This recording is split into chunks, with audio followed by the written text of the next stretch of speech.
तो केम छो बधा मजामां ने तमारा बधानुं स्टडी टेलर ध हार्दिक में खूब ज स्वागत है। आज आप 27 सप्टेम्बर 2020 रोजनु ध हिंदू गुजराती में analysis जोईशुं। So I am the Hardik Parmar and let us start our journey towards success. तो शू तमे बधा तैयार छो ने इंटरेस्टेड छो ने आजनो लेक्चर सांभळवा माटे? आज सौथी पहला अति महत्वनो आर्टिकल जोईए तो वडाप्रधान नरेन्द्र मोदी जे छे एणे युनाइटेड नेशन्सनी जे general assembly UNGA united nations संयुक्त राष्ट्रनी जनरल एसेम्बलीनी अंदर स्पीच आपेली हती, हिंदी में स्पीच आपेली हती, बराबर। तो हिंदी में जे एमने स्पीच आपेली हती तो एमां एमणे भारत विषे घणी बधी वात करेली हती अने एमना द्वारा एवुं कहेवामां आवेलुं के युनाइटेड नेशन्सनो रोल जे छे ए घणो मोटो छे, लार्जर रोल छे। आखा देशने एणे आखा विश्वने एणे साचवीने बधाने साथे लई अने चालवानुं छे। परंतु अत्यारे युनाइटेड नेशन्सनी अंदर रिफॉर्म एटले के सुधारानी जरूर है, कारण के युनाइटेड नेशन्सनी स्थापना 1945 1945 ની આજુબાજુમાં થઈ હતી। 1945 में युनाइटेड नेशन्स संयुक्त राष्ट्रनी स्थापनानो जे मुख्य उद्देश्य हतो एक एवो हतो कि बे विश्वयुद्ध ऑलरेडी थई गयेला हता। 1914 થી 1918 ની वच्चे प्रथम विश्वयुद्ध थयुं हतुं अने बीजुं विश्वयुद्ध 1938 થી 1942 ની वच्चे चालेलुं हतुं, बराबर। तो संयुक्त राष्ट्रनो एवो उद्देश्य हतो कि हवे आपणे त्रीजुं कोई विश्वयुद्ध थवुं जोईए नहीं, बराबर। के पछी लोकोने देशवाळा बधाने खबर पड़ी गई थी कि युद्ध कराय नहीं, युद्धथी खाली पैसानी ने बधानी बर्बादी थाय, जानहानि थाय, आपणने नुकसानकारक ज छे। तो पछी ए अटकाववा माटे युनाइटेड नेशन्सनी स्थापना करवामां। परंतु मोदी द्वारा एवुं कहेवामां आवेलुं छे कि 1945 में परिस्थिति अलग हती, ए समये अनुकूल जे परिस्थिति हती अने जे देश विदेशनी जे परिस्थिति हती ए बधी अलग अलग हती। अत्यारे एवी परिस्थिति नथी, एटले संयुक्त राष्ट्रमा कंईक सुधारो करवो जोईए। बीजुं एमणे एवी वात करेली कि भारतने पण आ UNSC सुरक्षा परिषद सिक्योरिटी काउंसिलનું જે परमानेंट मेम्बरशीप जे छे ए आपी जोईए, सभ्यपद जे छे ए आपવું જોઈએ, एना विषे वात करी। बाकी नरेन्द्र मोदीए शुं कीधुं ए वात करी तो कि व्हेन वी वर स्ट्रोंग, ज्यारे आपणे मजबूत होईए छीए, we were never a threat to world, ज्यारे आपणे मजबूत होईए छीए त्यारे आपणे विश्व माटे क्यारेय पण खतरो होता नथी, त्यारे खतरो होता नथी।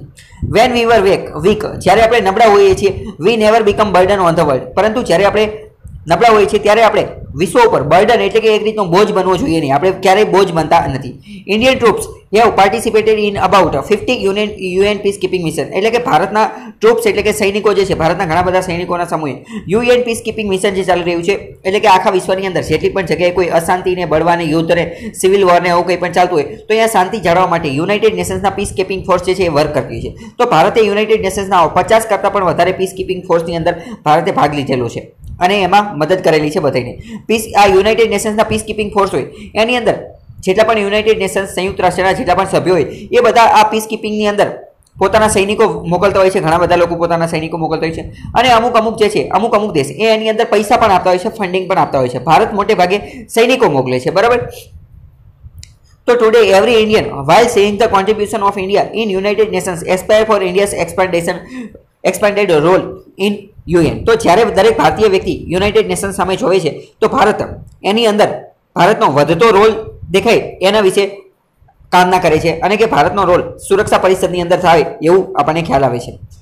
साथे साथे वडाप्रधान नरेन्द्र मोदी द्वारा UNGA जनरल एसेम्बली ने एवुं पण आश्वासन आपवामां आवेलुं छे कि भारत जे वेक्सिन बनावशे, कोविड माटेनी जे वेक्सिन बनाववामां आवशे तो एनी माटे Bharat India's vaccine are for world, Bharat जे कोई पण वेक्सिन बनावशे ए आखा विश्व माटे हशे। हवे तमारे एक वस्तु समजवानी छे कि विश्वनी घणी बधी संस्थाओ जे छे ए वेक्सिन बनाववा माटे वर्क करी रही छे। रशियाए पोतानी एक वेक्सिन बनावी दीधेली छे, युरोपनी अंदर पण वेक्सिन बनाववानुं कार्य चाली रह्युं छे, चाइनामां पण चाली रह्युं छे, अमेरिकामां पण चाली रह्युं छे, भारतनी अंदर पण कोवेक्सिन नामनी एक वेक्सिन बनाववामां आवी रही छे। मतलब के बधा जे छे ए वेक्सिन बनाववा मथी रहे छे। परंतु अहींया तमारे एक ए वस्तु समजवानी छे कि कदाच कोईपण देश एनी वेक्सिन बनावी नाखशे, कोईपण देश, बराबर, कोईपण देश बनावे पण जे कोईपण देश बनावशे परंतु एनुं मोटा भागे उत्पादन मोटा भागे मैन्युफेक्चरिंग जे छे ए तो भारतनी अंदर ज थशे। तमने एवुं थशे कि एवुं मने कई रीते खबर, तो एनुं घणुं बधुं कारण छे।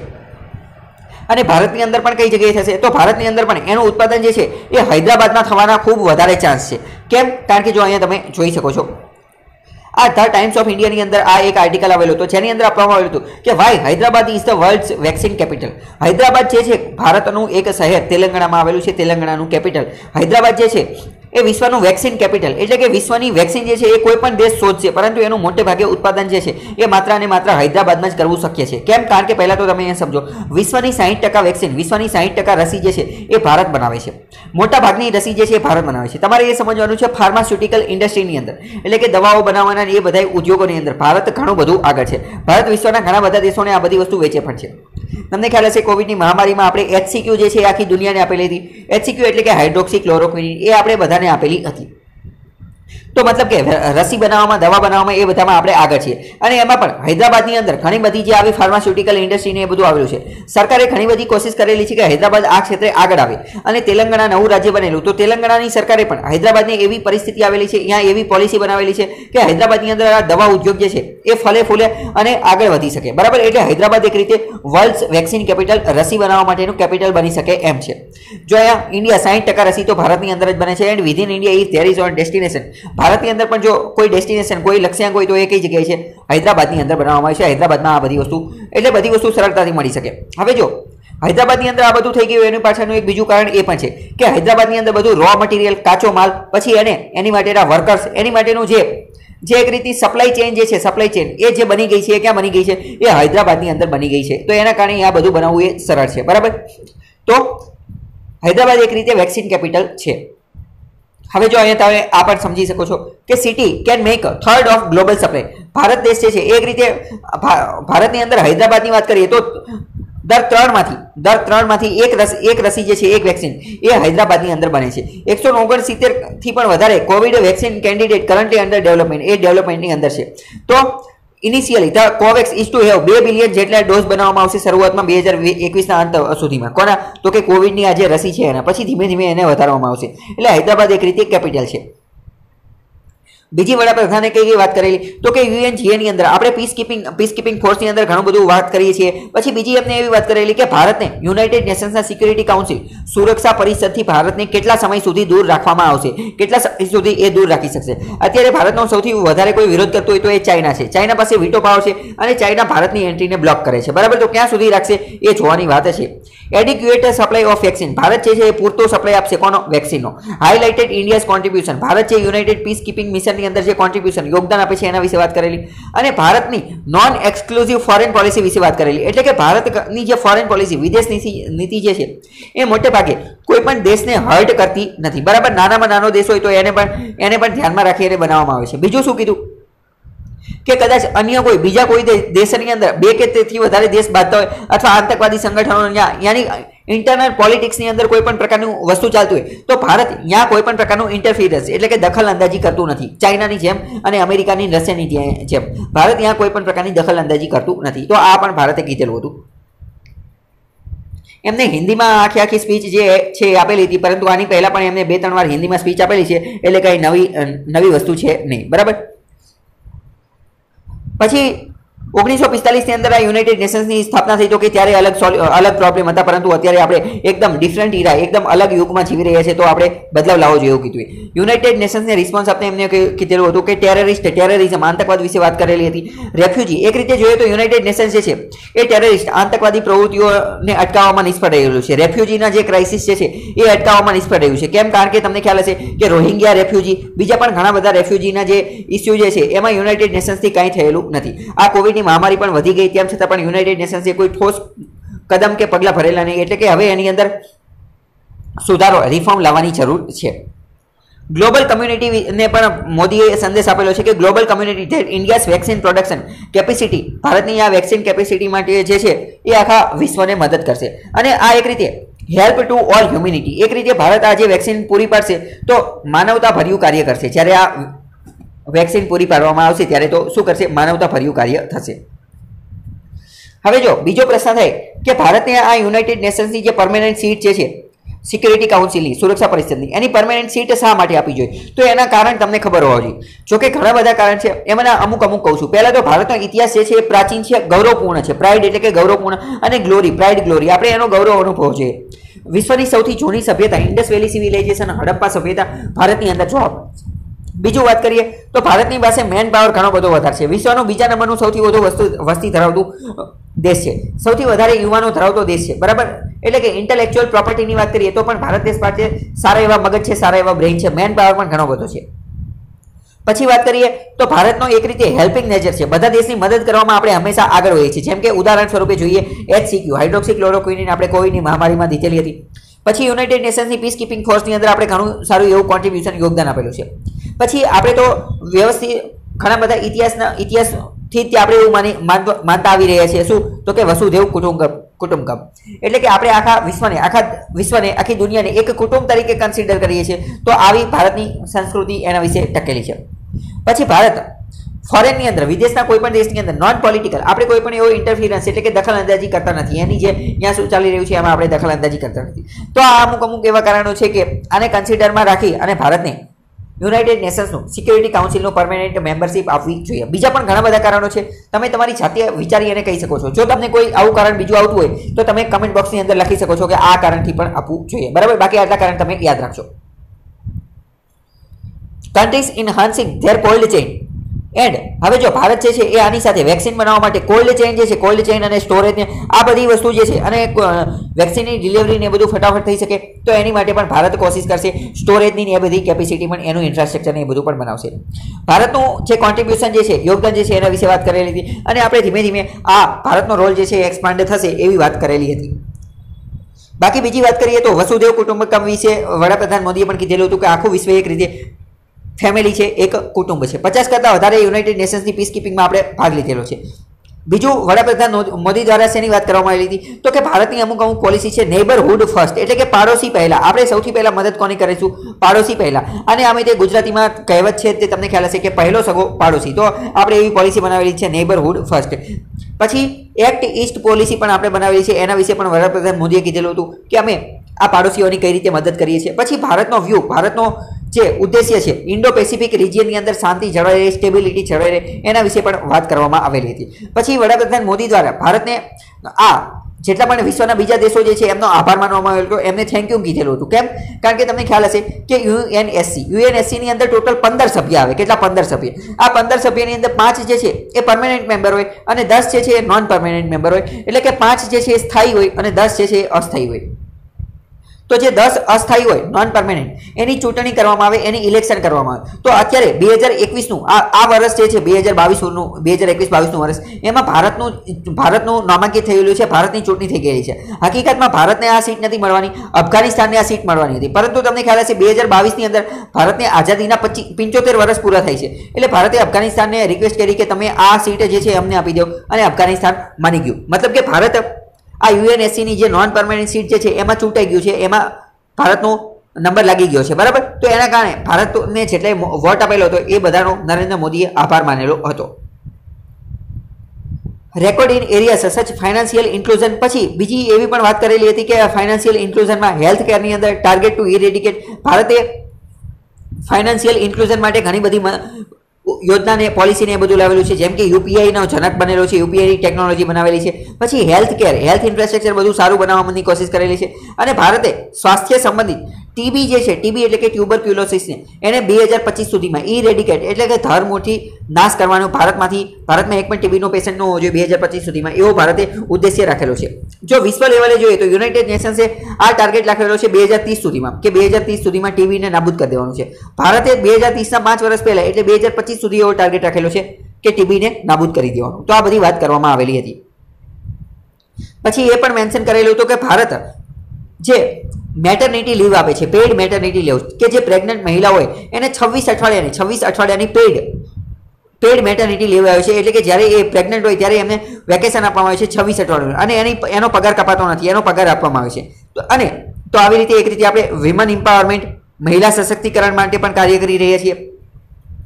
પછી બીજી એ પણ વાત કરેલી હતી કે ભારતે જે ટ્રાન્સજેન્ડર લોકો હોય છે, ટ્રાન્સજેન્ડર લોકો એમના રાઇટ્સ, એમના અધિકારો વિશે પણ ભારત પ્રમોટ કરી રહ્યું છે, એને પણ પ્રમોશન આપી રહ્યું છે. તો આ બધી વાત કરવામાં આવેલી હતી. બીજો મહત્વનો આર્ટિકલ જોઈએ તો દિલ્હીના જે સીએમ, ચીફ મિનિસ્ટર, મુખ્યમંત્રી જે છે કેજરીવાલ, એમને એવું એશ્યોરન્સ આપેલું છે કે દિલ્હીની જનતાને 24 કલાક જે છે 24/7 કલાક વોટર સપ્લાય, પાણી મળતું રહેશે. તો આ એક રીતે સારી વસ્તુ છે. અને એમને એવું પણ કીધેલું છે કે વોટર મેનેજમેન્ટને કઈ રીતે ઇમ્પ્રૂવ કરવું એની માટેના મેજર, એની માટેના પગલાં પણ જણાવેલા છે. બીજો મહત્વનો આર્ટિકલ જોઈએ તો એ પણ દિલ્હી વિશે છે કે 79 અર્બન વિલેજ એટલે કે શહેરના જે ગામડાઓ છે, શહેરના ગામડાઓ એને DDA અંતર્ગત ડેવલપ કરવામાં આવશે, વિકાસ કરવામાં આવશે. DDA શું એ તમને ખબર હોવી જોઈએ. તો કે આ જે છે એક રીતે માસ્ટર પ્લાન ફોર દિલ્હીનો માસ્ટર પ્લાન છે. DDA એટલે કે દિલ્હી ડેવલપમેન્ટ ઓથોરિટી. આના અંતર્ગત અમુક પ્રકારના પ્રોજેક્ટ પહેલા નક્કી કરવામાં આવશે અને પછી એનું ડેવલપમેન્ટ કરવામાં આવશે. મિનિસ્ટ્રી ઓફ હાઉસિંગ અફેર અંતર્ગત આખું કાર્ય કરવામાં આવશે. પરંતુ એ દિલ્હીનું છે તો આપણે એટલું બધું મહત્વનું છે. બીજો મહત્વનો આર્ટિકલ જોઈએ તો ઉત્તર પ્રદેશના જે મુખ્યમંત્રી જે છે એમને એવી જાહેરાત કરેલી છે કે ઉત્તર પ્રદેશની અંદર સૌથી મોટી ભારતની સૌથી મોટી ફિલ્મ સિટી બનાવવામાં આવશે. શું બનાવવામાં આવશે? Film city. એ કંઈક આવી રીતની બનશે. અહીંયા તમે એનો ફોટો જોઈ શકો છો. બરાબર, અહીંયા તમે એનો ફોટો જોઈ શકો છો.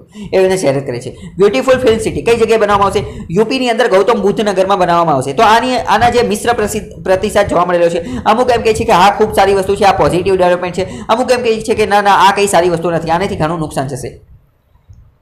અનફુલફિલ્ડ. આની પહેલા પણ આ જે મુખ્યમંત્રી જે છે એમને અમુક પ્રકારના ખોટા વાયદા કરેલા હતા કે નોઈડાની અંદર ફિલ્મ સિટી બનાવવામાં આવશે, એને અપગ્રેડ કરવામાં આવશે, પરંતુ એનું કંઈ થયેલું નથી. હજી આ નોઈડાવાળીનું તો કંઈ કરેલું નથી અને ગૌતમ બુદ્ધ નગરમાં નવી બનાવવાની જાહેરાત કરેલી છે. તો એ પણ એક વિચારવા લાયક પ્રશ્ન છે.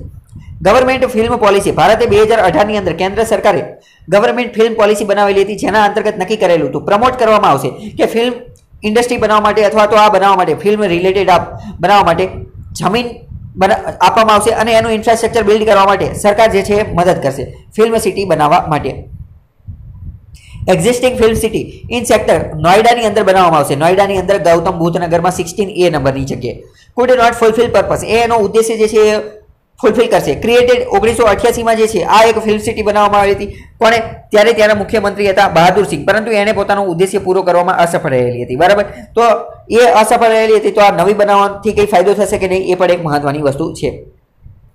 આના વિશે એક વેટેરન વ્યક્તિ છે. વેટેરન વ્યક્તિ એટલે કે હરીશ શર્મા નામના વેટેરન વ્યક્તિ. વેટેરન એટલે કે પીઢ, ખૂબ જ અનુભવી વ્યક્તિ ફિલ્મ ઇન્ડસ્ટ્રીની અંદર. એમને એવું કીધેલું કે હૈદરાબાદની અંદર રામોજી ફિલ્મ સિટી આવેલી છે એ એક રીતે ભારતની ફિલ્મ બનાવવા માટે ફિલ્મ મેકિંગ માટે વન સ્ટોપ ડેસ્ટિનેશન છે. પ્રશ્ન પૂછે છે રામોજી ફિલ્મ સિટી, તો એ હૈદરાબાદમાં આવેલી છે. બીજો મહત્વનો આર્ટિકલ જોઈએ તો મુંબઈ હાઈકોર્ટ અથવા બોમ્બે હાઈકોર્ટ દ્વારા એવું કહેવામાં આવેલું છે કે પ્રોસ્ટિટ્યુશન એટલે કે વેશ્યાવૃત્તિ જે છે એ એક રીતે ક્રિમિનલ ઓફેન્સ છે નહીં, ક્રિમિનલ ગુનો છે નહીં. થોડા સમય પહેલા એટલે કે ગયા વર્ષે 3 જેટલી પ્રોસ્ટિટ્યુટ 3 જેટલી વેશ્યાઓ છે એમને મેજિસ્ટ્રેટના કહેવા પ્રમાણે એમની ધરપકડ કરી દીધેલી હતી. એની ધરપકડ કરેલી હતી. બરાબર, પછી કોર્ટમાં કેસ ચાલતો હતો. તો અત્યારે બોમ્બે હાઈકોર્ટે એવું કીધેલું કે 3 જે છે સેક્સ વર્કર એને રિલીઝ કરી દો, એમને છોડી દો. કેમ? કારણ કે પ્રોસ્ટિટ્યુશન જે છે એ ક્રિમિનલ પ્રોસેસ, ક્રિમિનલ ઓફેન્સ, એક રીતે ક્રિમિનલ ગુનો છે નહીં, એને ક્રિમિનલ ગુનો ગણી શકાય નહીં. તેવું એમને કીધેલું હતું. Prostitution was not a criminal offence. તો આ એક રીતે લેન્ડમાર્ક જજમેન્ટ પણ કહી શકાય. પરંતુ આ તો બોમ્બે હાઈકોર્ટનું છે. કદાચ આગળ જતા સુપ્રીમ કોર્ટ આ ચુકાદો જે છે એ ફેરવી પણ શકે છે. સાથે સાથે બોમ્બે હાઈકોર્ટે એવું પણ કીધેલું હતું કે એડલ્ટ વુમન, જે એડલ્ટ મહિલા હોય, એડલ્ટ મહિલા એની પાસે એવો રાઈટ, એવો અધિકાર રહેલો છે કે ચૂઝ હર વોકેશન, એટલે કે એનો વ્યવસાય ચૂઝ કરવાનો, એનો વ્યવસાય પસંદ કરવાનો અધિકાર એની પાસે રહેલો છે. એટલે કોઈ પણ પ્રકારનો વ્યવસાય પસંદ કરી શકે છે. એ પ્રોસ્ટિટ્યુશન પણ પસંદ કરી શકે છે. જજ જે છે પૃથ્વીરાજ ચૌહાણ એમને આ ચુકાદો આપેલો હતો અને considered a criminal offence under the immoral traffic prevention act 1956. બરાબર, એટલે કે આ જે પ્રોસ્ટિટ્યુશન જે છે એને ઇમોરલ ટ્રાફિક પ્રિવેન્શન એક્ટ 1956 અંતર્ગત ક્રિમિનલ ઓફેન્સ ગણી શકાય નહીં, એવું એમને કીધેલું હતું.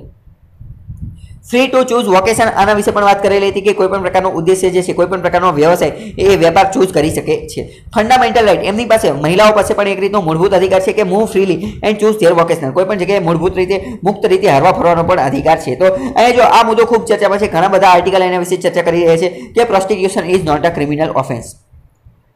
બીજો મહત્વનો આર્ટિકલ જોઈએ તો હાઈકોર્ટ દ્વારા ના પાડી દેવામાં આવેલી છે કે એ એમયુના ડિસિઝનની અંદર આ એક્ઝામ કન્ડક્ટ કરવી કે ન કરવી એના અંતર્ગત હાઈકોર્ટ જે છે એ કોઈ પણ પ્રકારની ઇન્ટરફિયરન્સ, દખલગીરી કરશે નહીં. હવે જો છેલ્લા ઘણા સમયથી આ એક વસ્તુ જોવા મળેલી છે. શું?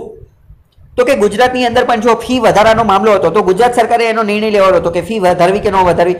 સોરી, ફી વધારાનો નહીં, પરંતુ આ ઓનલાઈન જે ક્લાસ ચાલે છે તો ઓનલાઈન ક્લાસ ચાલે તો ત્યારે વાલીઓએ શાળાઓને ફી આપવાની કે નહીં આપવાની, તો એ જે નિર્ણય જે છે એ સરકારે લેવાનો હતો. પરંતુ સરકારે એ આખો મુદ્દો કોની ઉપર ઢોળી દીધો? હાઈકોર્ટ ઉપર. અને એમ કીધું કે હાઈકોર્ટ નક્કી કરશે કે વાલીઓએ ફી દેવાની કે નહીં દેવાની, આ ઓનલાઈન ક્લાસ ભણવાની ફી દેવાની કે નહીં દેવાની. બરાબર, તો ત્યારે પણ હાઈકોર્ટે કહી દીધેલું હતું, ગુજરાત હાઈકોર્ટે, કે ના, આ નિર્ણય અમારો નથી, તમે તમારી જાતે નિર્ણય લો, અમે નહીં લો. તો અત્યારે હાઈકોર્ટે ફરીથી ના પાડી દીધી છે. આ બોમ્બે હાઈકોર્ટ છે. બોમ્બે હાઈકોર્ટે કીધેલું છે કે એમયુની અંદર એક્ઝામ કન્ડક્ટ કરવી કે નહીં કરવી એ નિર્ણય જે છે એ સરકારે લેવાનો છે, કોર્ટે એની અંદર કાંઈ લેવા દેવો નથી. તો આપણી માટે કેમ મહત્વનું છે? તો આપણી માટે મહત્વનું છે આની માટે, કારણ કે તમારે એક વસ્તુ સમજવાની છે, સેપરેશન ઓફ પાવરનો કોન્સેપ્ટ સમજવાનો છે. અહીંયા ઓસ્ટ્રેલિયા આપેલું છે પણ અહીંયા તમે ભારતનું સમજો. સેપરેશન ઓફ પાવર એટલે કે સત્તાની વહેંચણી. ભારત દેશની અંદર સંપૂર્ણપણે સત્તાની વહેંચણી થયેલી છે. કોની વચ્ચે? તો કે લેજિસ્લેટિવ, એક્ઝિક્યુટિવ અને જ્યુડિશિયરી. લેજિસ્લેટિવ એટલે કે ધારાસભા, એક્ઝિક્યુટિવ એટલે કે કારોબારી અને જ્યુડિશિયરી એટલે કે ન્યાયતંત્ર. તો ત્રણેયના કાર્ય જે છે અલગ અલગ છે. કોઈ એકે કોઈ બીજાના કાર્યક્ષેત્રની અંદર દખલ અંદાજી કરવાની નથી. ત્રણેય પોતપોતાનું કાર્ય જે છે એ સ્વતંત્ર રીતે કરવાનું છે.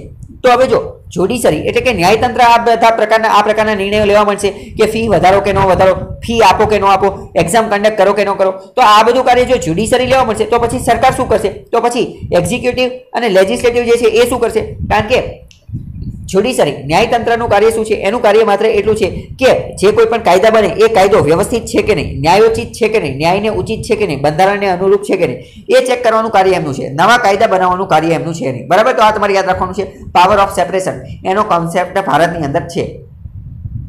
બીજો મહત્વનો આર્ટિકલ જોઈએ તો ફિશિંગ એટેક જે છે એ જોવા મળેલો છે અને એના કારણે એક આરોપીની ધરપકડ થઈ ગયેલી છે. ફિશિંગ એટેક એટલે તમને ખબર હોવી જોઈએ કે આપણને ફોન ઉપર ફોન આવે અને લોભામણી લલચામણી જાહેરાત થઈ જાય કે તમને ઇનામ લાગી ગયું છે, ગાડી જીતી ગયા, બાઇક જીતી ગયા, અને પછી આપણી એકાઉન્ટ ડિટેલ એ બધું લઈ લે અને આપણા એકાઉન્ટમાંથી પૈસા લઈ લે. તો નવી મુંબઈની પોલીસે આ ફિશિંગ એટેકની ધરપકડ કરેલી છે અને આ ગેંગ જે છે એ ઝારખંડ સાથે સંકળાયેલી છે. ઝારખંડની એક ગેંગ જે છે એ ખૂબ જ જાણીતી છે, જમતારા. એના વિશે તમને ખબર હોવી જોઈએ. એના વિશે મેં એક અલગ વિડીયો બનાવેલો છે. ઇન્ડિયન એક્સપ્રેસમાં મહત્વનો આર્ટિકલ આવેલો હતો. ઈ સિમ ફ્રોડ એક નવા પ્રકારનો ક્રાઇમ આવેલો છે કે જેમાં ઓટીપી વગર પણ પૈસા ઉપડી જાય છે. બરાબર? તો આ આર્ટિકલ તમે આ વિડીયો લેક્ચર તમે જોઈ શકો છો. એમાં મેં ડિટેલમાં સમજાવેલું છે કે ઈ સિમ અને ફિશિંગ રેકેટને આ બધું શું છે. એની લિંક હું કમેન્ટમાં પિન કરી દઈશ. બીજો મહત્વનો આર્ટિકલ જોઈએ તો ધ લેન્ડ ઓફ પીક્સ એટલે કે પીક્સ એટલે શું થાય? પીક એટલે કે ઊંચાઈ, એવી જમીન અથવા તો ઊંચાઈઓ ધરાવતી જમીન.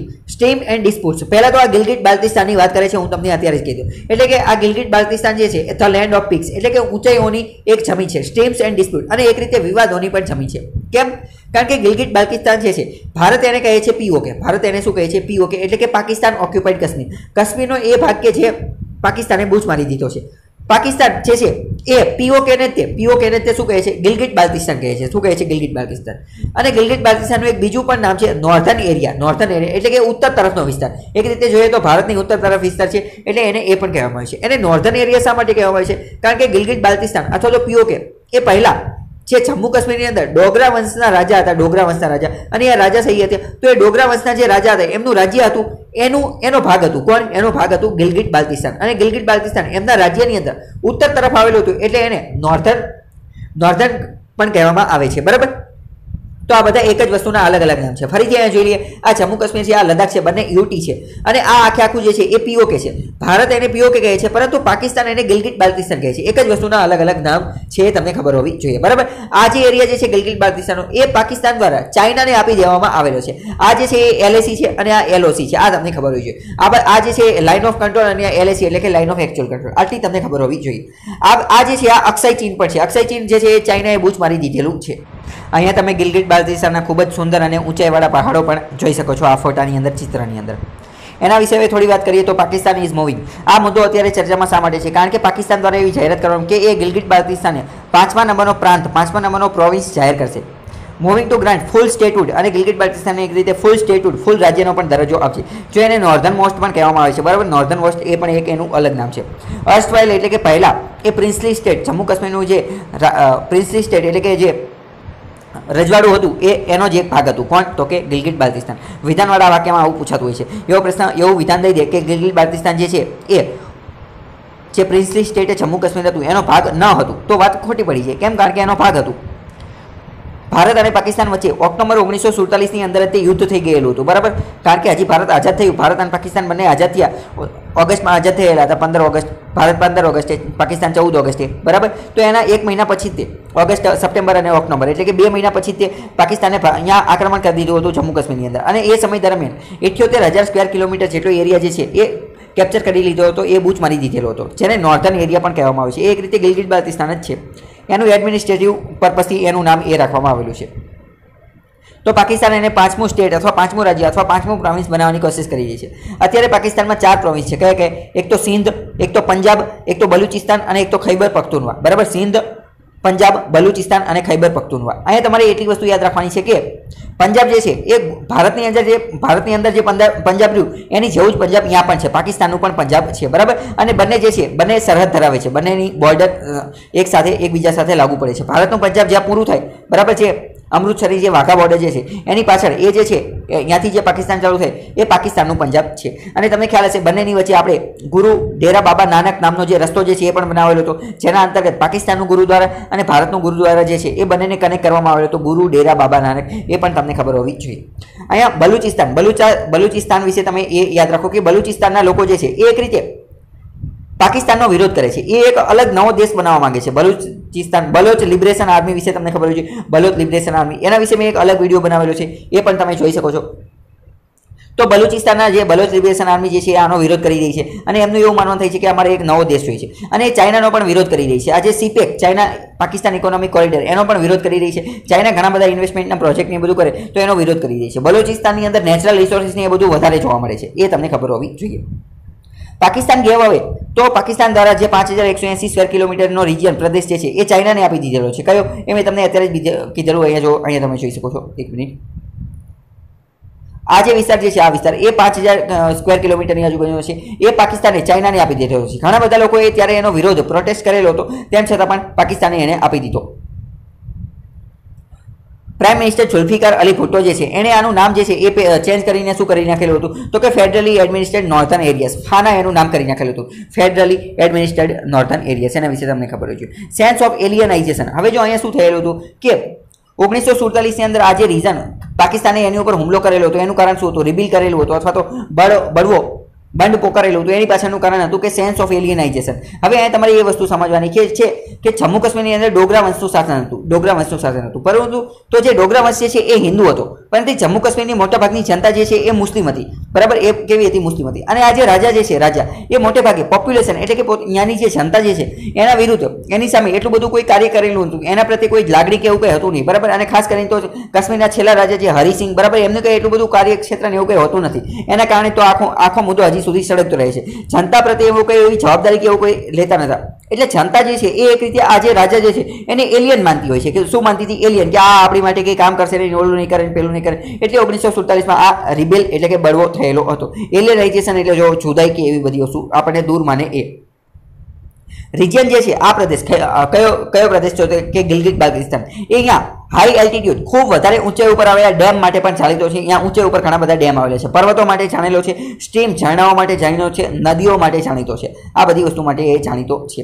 ફેમસ બંધ સાતપારા લેક જે છે, સાતપારા તળાવ એ અહીંયા આવેલું છે. વોટર રીચ, આ વોટરથી ભરેલો, પાણીથી ભરેલો ખૂબ જ મોટો પ્રોજેક્ટ છે, ખૂબ મોટો પ્રદેશ છે. અને અહીંયા સૌથી મોટો પાકિસ્તાનનો સૌથી મોટો હાઇડ્રો ઇલેક્ટ્રિક પ્રોજેક્ટ બનાવવામાં આવ્યો છે, ડાયમોર ભાષા ડેમ. પ્રશ્ન પૂછે છે, આ હમણાં પણ ચર્ચામાં હતું. ડાયમોર ભાષા ડેમ જે છે એ પાકિસ્તાન અહીંયા બનાવે છે. હવે જો પાકિસ્તાન છેલ્લા 20-30 વર્ષથી ઘણા બધા સમયથી ડાયમોર ભાષા નદી જે છે અહીંયા ડાયમોર ભાષા ડેમ જે છે એ પહેલાં તો ઇન્ડસ સિંધુ નદી ઉપર બનાવ્યો છે. પાકિસ્તાન છેલ્લા ઘણા સમયથી વાત કરે છે કે અમારે ડેમ બનાવવો છે, અમને પૈસા આપો. પરંતુ ભારત વર્લ્ડ બેંકને, IMFને એ બધી જગ્યાએથી પાકિસ્તાનને લોન મળવા દેતું નથી. કેમ? કારણ કે ભારત એવું કહે છે કે આ POKનો હિસ્સો છે અને આ અમારો ભાગ છે. ગિલગિટ બાલ્ટિસ્તાન નામની કોઈ વસ્તુ છે નહીં. તો આ એક રીતે વિવાદિત પ્રદેશ છે, તો અહીંયા પાકિસ્તાનને લોન ન આપવી જોઈએ. પરંતુ હવે અત્યારે 2019ની અંદર, ખાસ કરીને જુલાઈ 2020ની અંદર એક્ઝેક્ટ જોઈએ તો 2020ની અંદર ચાઇનાએ એમ કહી દીધેલું છે કે અમે ડાયમોર ભાષા ઉપર ડેમ બનાવવા માટે પૈસા આપશું. બરાબર. હવે કોઈ પ્રાઇવેટ આવી રીતે કોઈ દેશ આવીને પૈસા આપે તો ભારત તો એને ના પાડી દે નહીં. તેમ છતાં પણ ભારતે પોતાનો વિરોધ નોંધાવેલો છે. પરંતુ હવે ચાઇનાએ કીધેલું છે તો એ એને પૈસા આપશે અને હવે કદાચ આ ડેમ બની જશે. તો ડાયમોર ભાષા ડેમ એ તમને ખબર હોય છે હાઇડ્રો ઇલેક્ટ્રિક પ્રોજેક્ટ છે અને ઇન્ડસ સિંધુ નદી ઉપર આવેલો છે. ભારતે એવું કીધેલું છે કે હેવનો આજે ગિલગિટ બાલ્ટિસ્તાન જે છે એનો કોઈ લીગલ બેઝિક્સ છે નહીં, કાનૂની કોઈ એનો મતલબ છે નહીં. એક રીતે પાકિસ્તાન જે છે ખોટું કહે છે, એનો કોઈ ઐતિહાસિક લીગલ બેઝિસ છે નહીં. Constantly oppose the Pakistan. Bharat હંમેશા એની પ્રવૃત્તિ જે છે એનો વિરોધ કરી રહ્યું છે કે આવું કંઈ હોય નહીં. ગિલગિટ બાલ્ટિસ્તાનની અંદરથી આ સીપેક ચાઇના પાકિસ્તાન ઇકોનોમિક કોરિડોર જે છે એ પણ નીકળે છે. એના વિશે તમને ખબર હોય છે. ઇન્ડિયા લોન્ચ, ભારતે જે નવો પોલિટિકલ મેપ લોન્ચ કરેલો હતો એમાં આ જે ગિલગિટ બાલ્ટિસ્તાન જે છે એને ભારત પર તે હિસ્સો બતાવેલું હતું. એના વિશે ગિલગિટ બાલ્ટિસ્તાન જે છે એ એક રીતે પાકિસ્તાનની અંદર સીપેકનો ગેટવે છે. સીપેક જે છે એ પાકિસ્તાનની અંદર શરૂ ક્યાંથી થાય છે? ગિલગિટ બાલ્ટિસ્તાનની અહીંયાથી જ થાય છે. એ પણ તમને ખબર હોવી જોઈએ. બીજો મહત્વનો આર્ટિકલ જોઈએ તો CAGનો રિપોર્ટ આવેલો હતો. એની અંદર પણ ઘણી બધા ચોંકાવનારા ખુલાસા મળેલા છે. એમાં સેસ વિશે પણ વાત કરવામાં આવી છે કે સરકારે અમુક પ્રકારનો સેસ જે છે એ જમા કરેલો છે. Consolidated fund of India, consolidated fund, સંચિત નિધિ જે છે એમાં ભેગો કરેલો છે. તો સેસ વિશે એવું કહે કે સંચિત નિધિમાં એ પૈસા ભેગા થાય પછી એને અલગ અલગ તિજોરીમાં ટ્રાન્સફર કરવાનો, પરંતુ સરકારે એ ટ્રાન્સફર કરેલા જ નથી. તો એના કારણે આ મુદ્દો ચર્ચામાં છે. તો આપણી માટે મહત્વનું શું છે કે આજે where are the funds collected through cess park, એટલે કે સેસ દ્વારા જે પૈસા જે ફંડ એકઠા કરવામાં આવે કલેક્ટ કરવામાં આવે એને કઈ જગ્યાએ રાખવામાં આવે છે, પહેલો પ્રશ્ન એ છે. બીજું વોટ એઝ ધ CAGS એના વિશે વાત કરેલી, અને આ ઓડિટરની અંદર ગવર્મેન્ટ એકાઉન્ટ સરકારી ખાતાની અંદર જે ચેક કરેલું ઓડિટ કરેલી એમાં CAG ને શું જાણવા મળેલું, બરાબર. તો એ આપણે જોઈએ, પરંતુ એ પહેલા સમજો CAG comptroller and auditor general એ સરકારનું ઓડિટ કરવાનું કાર્ય કરે છે. 148 નંબરની કલમ પ્રમાણે એની નિમણૂક થાય છે. 148 કલમમાં કેગનું પદ આવેલું છે. રાષ્ટ્રપતિ એની નિમણૂક કરે છે. અત્યારે કેગ કોણ છે એ તમને ખબર હોવી જોઈએ. થોડા સમય પહેલા જ એમની નિમણૂક થયેલી છે 2020ની અંદર ઓગસ્ટની અંદર, બરાબર. 8 ઓગસ્ટે એમની નિમણૂક થયેલી છે. 8 ઓગસ્ટ એ જ દિવસ છે કે જેને આપણે ઇતિહાસની અંદર હિન્દ છોડો ચળવળ ત્યારે શરૂ થઈ હતી, બરાબર, 1942માં. આ એ દિવસ છે, તો ત્યારે આમની નિમણૂક થઈ ગઈ. કોણ છે? ગિરીશચંદ્ર મુર્મુ. ગિરીશચંદ્ર મુર્મુ એ અત્યારના CAG એટલે કે કેગ છે. તો કેગ દ્વારા ઓબ્ઝર્વ કરવામાં આવેલું, એમને એવું અવલોકન કરેલું કે કેન્દ્ર સરકાર દ્વારા CFI કોન્સોલિડેટેડ ફંડ ઓફ ઇન્ડિયામાં 1.1 લાખ કરોડ રૂપિયા જે છે એ એમને રાખેલા છે. ટોટલ 2.75 લાખ કરોડ રૂપિયા કોન્સોલિડેટેડ ફંડ ઓફ ઇન્ડિયા એટલે કે સંચિત નિધિની અંદર છે, એમાંથી 1.1 લાખ કરોડ રૂપિયા એમને જ રાખેલા છે. હવે જો આમાં કેવું હોય, આ જે પૈસા જે છે એ સેસ દ્વારા કલેક્ટ કરવામાં આવેલા છે. સેસનો મતલબ શું હોય? સેસનો મતલબ કે સેસનો મતલબ એવો થાય કે એ જે ઉદ્દેશ્ય માટે લગાડેલો હોય એની ઉપર જ એનો ખર્ચ કરવાનો છે. જેમ કે માની લો કે હેલ્થ સેસ, તો હેલ્થ સેસમાં એક તિજોરી બનાવવામાં આવે અને એની અંદર હેલ્થ સેસના પૈસા ભેગા કરવામાં આવે. તો એનાથી જે પૈસા ભેગા થાય એનો ઉપયોગ માત્ર અને માત્ર હેલ્થ સ્વાસ્થ્ય માટે થાય, બીજે એકે માટે થાય નહીં. માની લો કે સ્વચ્છતા સેસ, તો સ્વચ્છતા સેસમાં જેટલા પૈસા થાય એનો ઉપયોગ માત્ર સ્વચ્છતા માટે જ થાય, બીજી એકે માટે થાય નહીં, બરાબર. કાવ સેસ, ગાય માટેનો ગૌ સેસ લગાવવામાં આવે તો એનો ઉપયોગ માત્ર ગાય માટે થાય, બીજે એકે માટે થાય નહીં, બરાબર. તો એનો મતલબ શું કે જ્યારે કોન્સોલિડેટેડ ફંડ ઓફ ઇન્ડિયામાં આ સેસના પૈસા ભેગા થાય તો એને ટ્રાન્સફર કરવાના આવે, અલગ અલગ જગ્યાએ ટ્રાન્સફર કરવાના, પરંતુ સરકારે આ પૈસા 1.1 લાખ કરોડ રૂપિયા પૈસા જે છે એ ટ્રાન્સફર કરેલા નથી, એવું CAG એ પોતાના રિપોર્ટમાં બતાવેલું છે. આ એક રીતે ઓબ્જેક્શનેબલ છે, એટલે કે એની ઉપર ઓબ્જેક્શન લીધેલું છે. કારણ કે સેસ કલેક્શન જે છે એ એવું માનવામાં આવે છે કે એને ટ્રાન્સફર કરવાના આવે સ્પેસિફાઈડ રિઝર્વ ફંડની અંદર. પાર્લામેન્ટ સંસદ દ્વારા સ્પેસિફિક જે ફંડ હોય એની અંદર ટ્રાન્સફર કરવાના આવે, પરંતુ આ ટ્રાન્સફર કરવામાં આવેલા નથી. એ એક રીતે ચિંતાની વસ્તુ કે સરકાર તો એમ કહે છે અમે કામ કર્યું છે, પરંતુ એવું તો કંઈ કામ કરતા નથી. ક્રૂડ ઓઇલ ઉપર સેસ લગાવવામાં આવે છે. 1.24 લાખ કરોડ રૂપિયા તો ત્યાંથી જ ભેગા થઈ ગયેલા છે.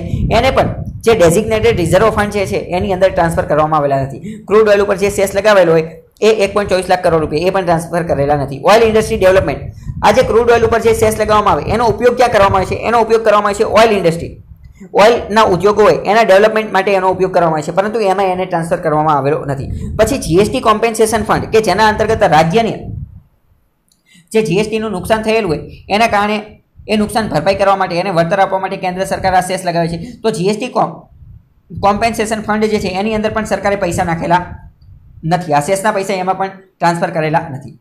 હવે તમને એ ખબર હોવી જોઈએ વોટ ઇઝ સેસ. સેસ શું છે? તો સેસ પહેલા તો યુનિયન ગવર્મેન્ટ એટલે કે કેન્દ્ર સરકાર લગાવે છે. એને એવી ઇમ્પાવર્ડ એવી સત્તા મળેલી છે કે એ રેવન્યુ એટલે કે પૈસા ઊભા કરવા માટે, પૈસા રેઝ કરવા માટે અલગ અલગ વસ્તુ અપનાવી શકે. તો કેન્દ્ર સરકાર પૈસા ઊભા કરવા માટે લેવીસ અપનાવે અથવા તો ટેક્સ અપનાવે. ટેક્સ બે પ્રકારના હોય, ડાયરેક્ટ ટેક્સ અને ઇનડાયરેક્ટ ટેક્સ. આ બધી રીતે સરચાર્જ, ફીસ અને સેસ આટલી વસ્તુ દ્વારા સરકારને પૈસા મળી શકે. કોની દ્વારા? લેવીસ દ્વારા, ટેક્સ દ્વારા એટલે કે ઇનડાયરેક્ટ ટેક્સ અને ડાયરેક્ટ ટેક્સ, સરચાર્જ દ્વારા, ફીસ દ્વારા અને સેસ દ્વારા, આટલી વસ્તુ દ્વારા પૈસા મળે.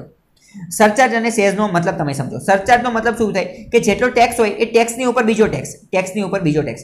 ફોર એક્ઝામ્પલ માની લો કે 1000 રૂપિયા ટેક્સ છે, ટેક્સ કેટલો છે? 1000 રૂપિયા, અને 1000 રૂપિયા ઉપર સરચાર્જ લગાવવાનો હોય 10% સરચાર્જ લગાવો તો 1000 રૂપિયાના 10% એટલે કે 100 રૂપિયા જે છે એ સરચાર્જ કહેવાય. જે ટેક્સ હોય એની ઉપર જ સરચાર્જ લાગે. સેસ એક અલગ વસ્તુ છે, બરાબર.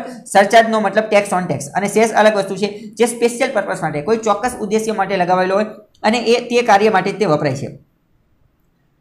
હવે ઇન્કમ ટેક્સ જે છે એ એક રીતે ડાયરેક્ટ ટેક્સ છે. એ ડાયરેક્ટ જે વ્યક્તિ ઉપર લાગવામાં આવે એને તે ભરવાનું હોય. ઇનડાયરેક્ટ ટેક્સ શું છે? તો ઘણા બધા પ્રકારના ઇનડાયરેક્ટ ટેક્સ હોય છે, પરંતુ જ્યારથી GST લાગુ થયું તો મોટા ભાગના ઇનડાયરેક્ટ ટેક્સ નીકળી ગયેલા છે અને હવે માત્ર GST જે છે એ જ એકમાત્ર ઇનડાયરેક્ટ ટેક્સ રહેલો છે. તો આ તમારે યાદ રાખવાનું છે. હવે બીજી વાત કરીએ, સેસ કલેક્ટ કરવામાં આવે છે તો કે સ્પેસિફિક પર્પસ માટે, સ્પેન્ટ ઓનલી ફોર ધેટ, એની માટે તેનો ઉપયોગ થાય. Cess is collected after parliament. Cess ક્યારે કલેક્ટ કરવામાં આવે? તો કે સંસદ જ્યારે એની માટેનું લેજિસ્લેશન, કાયદો બનાવે, ધારા ને એ બધું બનાવે ત્યારે એ સેસ કલેક્ટ કરી શકાય છે. અહીંયા તમારે એ યાદ રાખવાનું છે કે આર્ટિકલ 270 બંધારણની 270 નંબરની કલમ પ્રમાણે એવું નક્કી કરવામાં આવ્યું છે કે કેન્દ્ર સરકાર સેસ ઉઘરાવશે તો સેસ જે છે એને રાજ્ય સરકાર સાથે એને શેર કરવો નહીં પડે, બરાબર. એટલે કે એમાંનો અમુક હિસ્સો રાજ્ય સરકારને આપવો જરૂરી નથી. સરચાર્જ ઇન્કમ ટેક્સ બીજો કોઈ પણ ટેક્સ કેન્દ્ર સરકાર ઉઘરાવે તો એનો અમુક હિસ્સો રાજ્યને આપવો જરૂરી છે, પરંતુ સેસ દ્વારા ઉઘરાવેલો હોય તો એ આપવાની જરૂર નથી, બરાબર. તો તમને પ્રશ્ન થાય જીએસટી કોમ્પેન્સેશનમાં તો આપવામાં આવે છે, પરંતુ જીએસટી કોમ્પેન્સેશન એ અલગ વસ્તુ છે અને એ વળતર માટેની વસ્તુ છે અને એ કંઈ બધા રાજ્યને નથી આપવામાં આવતી. જે રાજ્યને નુકસાન ગયેલું હોય એને જ આપવામાં આવે છે, બરાબર. તો આ યાદ રાખવાનું છે. હવે આપણે વાત કરીએ કે અત્યાર સુધીમાં how many cesses does government દ્વારા સરકાર દ્વારા કેટલા સેસ લગાવવામાં આવેલા છે. તો cesses and surcharge concept practice reform since 1944 આવો એક રિપોર્ટ બનાવવામાં આવેલો હતો વિધિ સેન્ટર દ્વારા રિપોર્ટ બનાવવામાં આવેલો હતો. એમાં એમને 15માં નાણાં પંચ ફાઇનાન્સ કમિશનને એવો રિપોર્ટ આપેલો કે 42 જેટલા સેસ આઝાદી પછી અથવા તો 1944 પછી લગાવવામાં આવેલા છે. કેટલા? 42 જેટલા સેસ લગાવવામાં આવેલા છે, પરંતુ ધીમે ધીમે તો ઘણા બધા સેસ છે રદ કરી નાખવામાં આવેલા છે.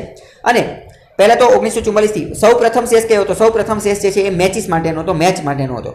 પોસ્ટ ઇન્ડિપેન્ડન્સ આઝાદી પછી જે છે સૌ પ્રથમ ભારતનો મુખ્ય ઉદ્દેશ્ય એવો હતો કે આપણે આઝાદી પછી સૌ પ્રથમ સેસ કોની ઉપર લગાવશું? તો કે સેસ ઉદ્યોગોના વિકાસ માટે, ઇન્ડસ્ટ્રીના વિકાસ માટે લગાવશું, બરાબર. એટલે કે કોઈ વસ્તુ ઉપર સેસ લગાવી દીધો, એ સેસ દ્વારા જે પૈસા ભેગા થાય એ સેસ દ્વારા જે પૈસા ભેગા થાય આ પૈસાનો આપણે શું કરશું? આ પૈસાનો આપણે ઉપયોગ કરશું ડેવલપમેન્ટ કરવા માટે, વિકાસ કરવા માટે. કોનો વિકાસ? ઇન્ડસ્ટ્રી, ઉદ્યોગોનો વિકાસ કરવા માટે. પરંતુ પછી આગળ જતાં એમને એવું પણ થયું કે આપણે સોલ્ટ સેસ લગાવીએ કે જેની મદદથી આપણે સોલ્ટ એટલે કે મીઠાની ઉદ્યોગો છે, મીઠાની ઇન્ડસ્ટ્રી, એનો વિકાસ કરીશું. ટી સેસ એટલે કે ચાનો ઉદ્યોગો હશે, ચાનો ઇન્ડસ્ટ્રી, એનો આપણે વિકાસ કરીશું, બરાબર. તો T cess, salt cess, industry cess આ તમને ખબર હોવી જોઈએ. પછી આગળ જતા એમને એવો વિચાર આવ્યો કે બરાબર હવે આપણે આ ઇન્ડસ્ટ્રી, ઉદ્યોગોનું તો ડેવલપમેન્ટ કરી નાખ્યું, પરંતુ હવે આપણે સાથે સાથે લેબર એટલે કે શ્રમિક એટલે કે મજૂરો જે છે એનું વેલફેર, એમનું પણ કલ્યાણ કરવું જોઈએ. એટલે હવે એમને નવો ઉદ્દેશ્ય રાખ્યો, નવો એમ રાખ્યો કે હવે આપણે લેબર વેલફેર, શ્રમિકોના કલ્યાણ માટે પણ સેસ ઉઘરાવશું. તો એની માટે પણ 1961 થી સેસ ઉઘરાવવાનું ચાલુ થયું. આયર્ન ઓર માઇન્સ, બરાબર. એટલે કે લોખંડનો જે લોહ અયસ્ક હોય, આયર્ન ઓર, એની જે ખાણ ચાલતી હોય એની ઉપર સેસ લગાવવાનું ચાલુ કર્યું. અને એનો ઉપયોગ જે છે એ શેમાં લાગુ પડશે? તો કે લેબર વેલફેર, શ્રમિકોના વેલફેર, કલ્યાણ માટે લાગુ પડશે. એવું 1961માં ચાલુ કર્યું. પછી લાઇમસ્ટોન એટલે કે ચૂનાના પથ્થરની અંદર ડોલોમાઇટની માઇન્સ, ડોલોમાઇટની ખાણની અંદર જે ખનન થશે એની ઉપરથી જે ખર્ચો થશે એ બધા ઉપર આ સેસ લગાવવાની શરૂઆત થઈ ગઈ, બરાબર, 1972 ની અંદર. અને એનો ઉપયોગ શેમાં થશે? તો કે લેબર વેલફેર સેસની અંદર. આ તમને ખબર હોવી જોઈએ. પછી આગળ જતા શું થયેલું? હવે અત્યારે માત્ર 7 જેટલા સેસ જ બાકી રહેલા છે, બરાબર. બીજા બધા સેસ નીકળી ગયા. અત્યારે 7 સેસ રહેલા છે. કયા? સેસ ઓન એક્સપોર્ટ કરવા ઉપર સેસ લાગતો હોય છે. ક્રૂડ ઓઇલ ઉપર અમુક પ્રકારનો સેસ લાગતો હોય છે.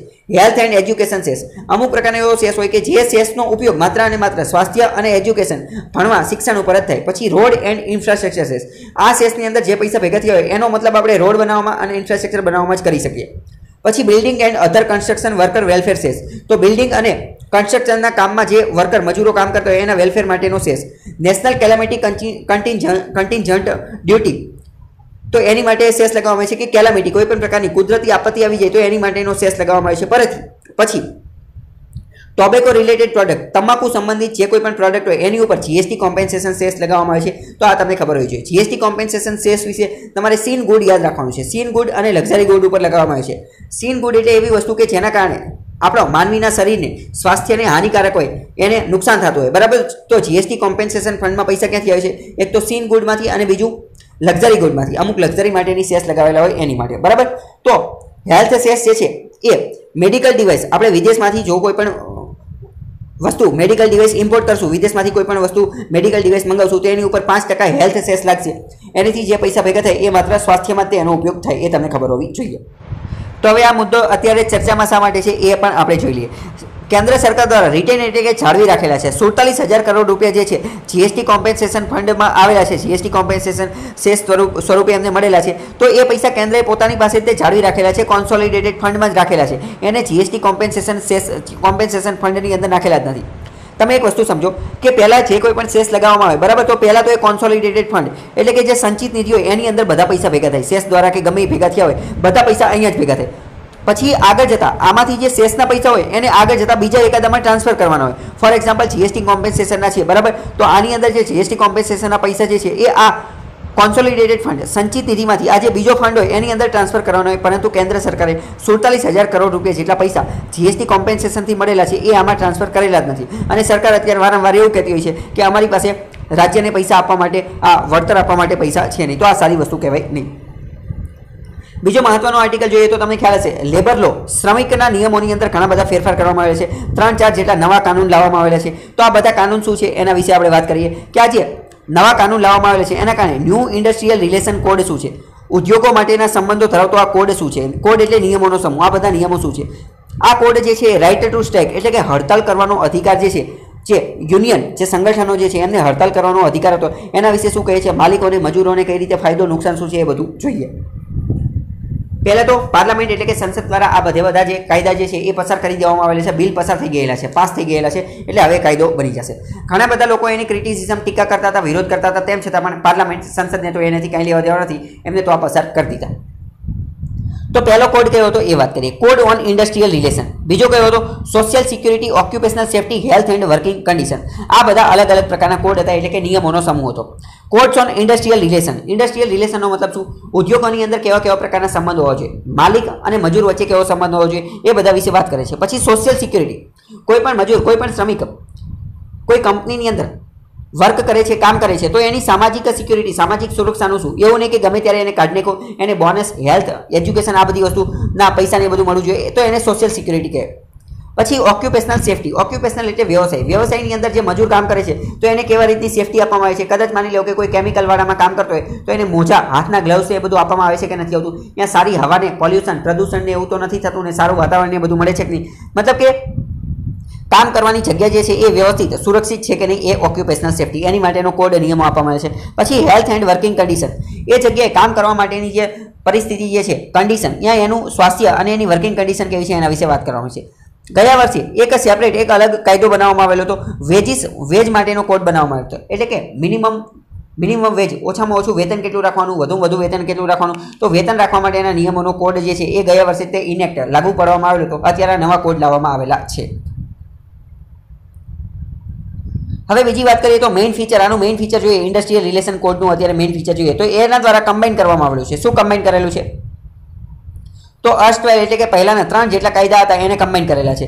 કયા કયા 3 કાયદા હતા, તો કે ટ્રેડ યુનિયન એક્ટ 1926નો, industrial employment standing order act 1946નો અને ઇન્ડસ્ટ્રીયલ ડિસ્પ્યુટ એક્ટ 1947નો. આ ત્રણેય ભેગા કરી અને એક કાયદાનો નિયમોનો સમૂહ બનાવેલો છે, કોડ બનાવેલો છે. કયો કોડ, ઇન્ડસ્ટ્રીયલ રિલેશન કોડ. જેમાં શું કીધેલું છે, જેમાં પહેલા તો વર્કર એટલે કે મજૂર, શ્રમિકની વ્યાખ્યા આપવામાં આવી છે. વર્કર કોને ગણવાનો, તો કે ઓલ ધ પર્સન, એવો દરેક વ્યક્તિ કે જે કામ કરે છે, એ સ્કિલ્ડ વર્કર પણ હોઈ શકે, અનસ્કિલ્ડ વર્કર પણ હોઈ શકે, મેન્યુઅલ વર્કર પણ હોઈ શકે, ટેકનિકલ પણ હોઈ શકે, ઓપરેશનલ પણ હોઈ શકે, ક્લરિકલ એટલે કે ક્લાર્કનું કામ કરતો એ પણ હોઈ શકે, સુપરવાઇઝર પણ હોઈ શકે. આવું કોઈ પણ વ્યક્તિ હોઈ શકે, પરંતુ જેની મંથલી સેલરી, માસિક પગાર એનો 18,000 કરતાં ઓછો હોય તો એ બધા વ્યક્તિને આપણે શું કહીશું, વર્કર કહીશું. બરાબર, કોઈ પણ પ્રકારનું કામ કરતો હોય, કોઈ પણ એટલે કે સ્કિલ કામ, unskilled, manual, technical, operational, clerical, supervisory, capacity, staff drawing, આમાંનું કોઈ પણ કામ કરતો હોય અને 18,000 કરતાં ઓછો પગાર હોય તો એ બધાને આપણે વર્કર કહેવાના. એ બધા જ્યાં કામ કરતો હોય એ બધાએ આ નિયમો પાલન કરવું પડે, એના બોસે પણ આ નિયમનું પાલન કરવું પડે. બરાબર. પછી આ ઇન્ડસ્ટ્રીયલ રિલેશન કોડ, આની અંદર એક નવી વસ્તુ રાખવામાં આવેલી છે. એ નવી વસ્તુ કઈ છે, એ છે FTE. FTE શું છે, fixed term employment, fixed term employment, જેના અંતર્ગત એક એવી નવું રિટર્નમાં કોન્ટ્રાક્ટ સાઇન કરવાનો, રિટર્નમાં એટલે કે લેખિતમાં કોન્ટ્રાક્ટ સાઇન કરવાનો, જેમાં પહેલેથી જ તે નક્કી કરેલું હોય કે બોસ જે છે એ આટલા સમય માટે, ફિક્સ્ડ ટર્મ માટે એટલે કે મર્યાદિત સમય માટે તે કોઈ મજૂરને કામે રાખે છે. પછી આ મર્યાદિત સમય પૂરો થઈ જાય પછી એને કાઢી નાખશે. બરાબર, તો એને ફિક્સ્ડ ટર્મ એટલે કે ટૂંકા ગાળા માટે કોઈ પણ પ્રકારની રોજગારી આપે છે. પહેલા આવું કોઈ પ્રોવિઝન હતું નહીં, આ નવું નાખવામાં આવેલું છે. પ્રશ્ન પૂછે છે ક્યાં નાખવામાં આવેલું છે, તો ઇન્ડસ્ટ્રીયલ રિલેશન કોડમાં આ નવી વસ્તુ છે. શું, ફિક્સ્ડ ટર્મ એમ્પ્લોયમેન્ટ. પરંતુ આની માટે પહેલા રિટર્ન કોન્ટ્રાક્ટ સાઇન કરવો જરૂરી છે. તો કે બીજું આમાં એ પણ કરવામાં આવ્યું છે કે 300 કરતાં વધારે મજૂર ધરાવતું, 300 કરતાં વધારે એમ્પ્લોઈઝ ધરાવતું કોઈ પણ એસ્ટાબ્લિશમેન્ટ, કોઈ પણ સંસ્થા, કંપની હશે તો એણે ક્લાસિફિકેશન કરવું પડશે. વર્કર મજૂરોનું ક્લાસિફિકેશન કરવું પડશે, એનું મેનર, એમનું કામ કરવાની વ્યવસ્થા બતાવવી પડશે. પછી કેટલા કલાક તેઓ કામ કરશે એ બતાવવું પડશે. હોલિડે, રજા વિશેની માહિતી આપવી પડશે. પે ડેઝ વિશે માહિતી આપે, એમની કઈ કઈ શિફ્ટમાં કામ કરશે, એમની એટેન્ડન્સ કઈ રીતે છે, એમની કન્ડિશન, લીવ માટેની કઈ રજા માટેની કઈ શરતો છે, ટર્મિનેશન ઓફ એમ્પ્લોયમેન્ટ, એમને ક્યારે કાઢી શકાશે, સસ્પેન્ડ કઈ રીતે કરી શકાશે, આ બધી વસ્તુ જે છે. અને એમની સમસ્યા, એમના ગ્રીવન્સ, એમના સમસ્યાનું નિવારણ કરવા માટે રિડ્રેસ ગ્રીવન્સન એનું પણ સ્થાપના કરવી પડશે. એટલે કે એના સમાધાન માટે કંઈક બોડી બનાવવી પડશે. તો આ બધી વસ્તુ કરવી પડશે એવું આમાં લખેલું છે. કોની અંદર, તો કે ઇન્ડસ્ટ્રીયલ રિલેશન કોડની અંદર. આ તમારે યાદ રાખવાનું છે. હવે આગળની વાત કરીએ તો આગળ 2019ની અંદર પણ આ બિલ લાવવામાં આવ્યું હતું. એની અંદર એવી વાત કરવામાં આવી હતી કે આ બધી વસ્તુ કરવાની, પરંતુ જો 100 થી વધારે મજૂર હોય તો જ આ બધી વસ્તુ કરવાની. કઈ બધી વસ્તુ, તો કે હોલિડે માટેનું નક્કી કરવાનું, રજા ક્યારે આપવાની, એની કઈ શિફ્ટમાં કામ કરવાનું, કેટલા કલાક કામ કરવાનું, સસ્પેન્સ કઈ રીતે કરવાનું, ટર્મિનેટ કઈ રીતે કરવાનું, એની સમસ્યાનું સમાધાન કઈ રીતે કરવાનું, તો ત્યારે 100ની વાત કરેલી હતી, પરંતુ અત્યારે 100થી વધારે 300 કરી નાખેલું છે, બરાબર. તો એક રીતે જોઈએ તો બોસ જે છે એને ફાયદો થાય, કારણ કે હવે એ એવું બની શકે કે 300 મજૂર રાખે જ નહીં, 300ની કરતાં માની લો કે 299 મજૂર જ રાખ્યા, તો 299 મજૂર રાખ્યો હોય તો એની ઉપર આ નિયમ લાગુ પડતો નથી, એ પણ તમારે યાદ રાખવાનું છે.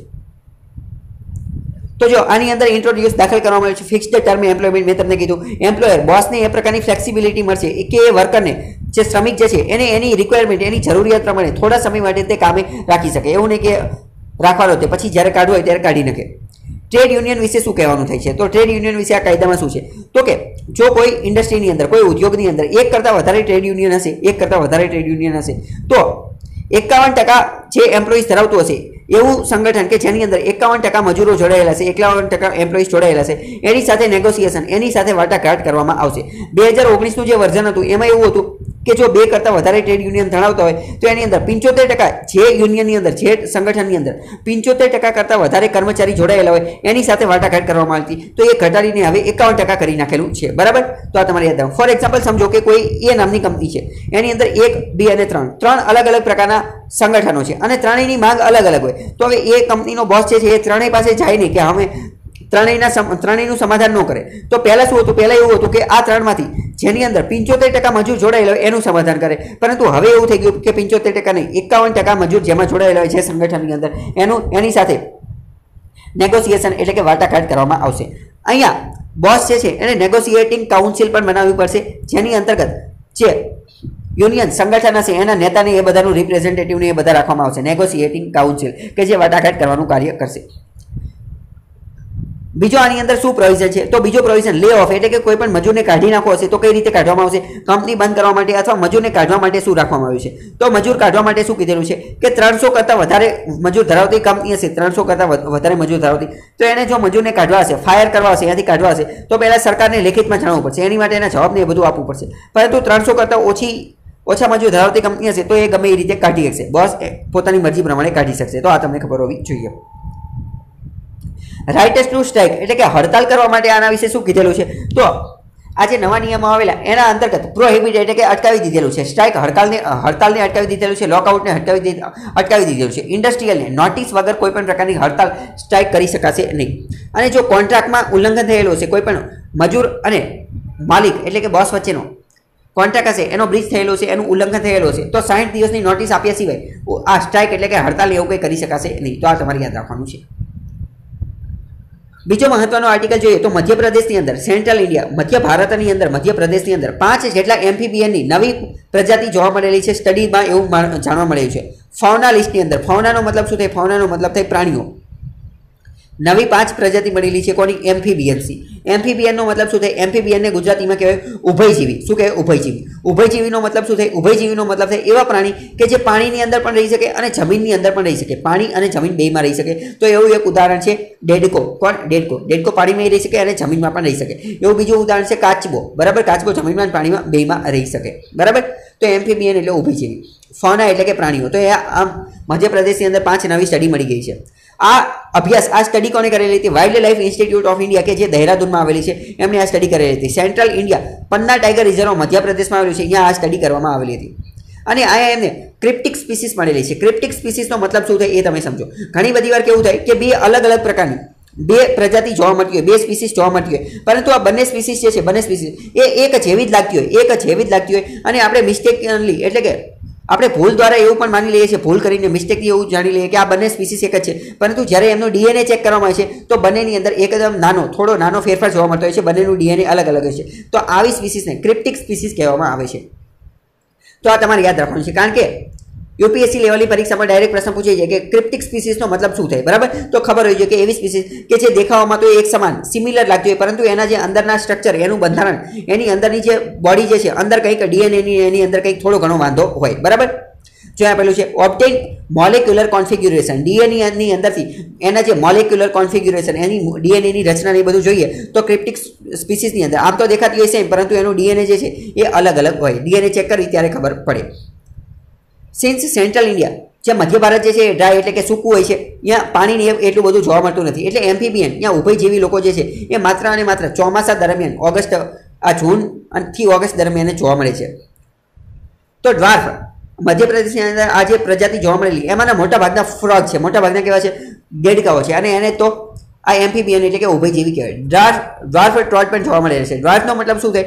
એકદમ ઠીંગણું, એકદમ નાનું. ટોડનો મતલબ શું થાય? તો દેડકો જે છે, દેડકાનું જે નાનું સ્વરૂપ હોય, ટોડમાંથી દેડકો બને એવું સમજો. શું બને? ટોડમાંથી શું બને? દેડકો. જ્યારે ટોડ હોય પછી જ્યારે એ ખૂબ મોટો થઈ જાય, એડલ્ટ બની જાય, વિકસિત થઈ જાય, ત્યારે એ દેડકો બને, ફ્રોગ બને. બરાબર?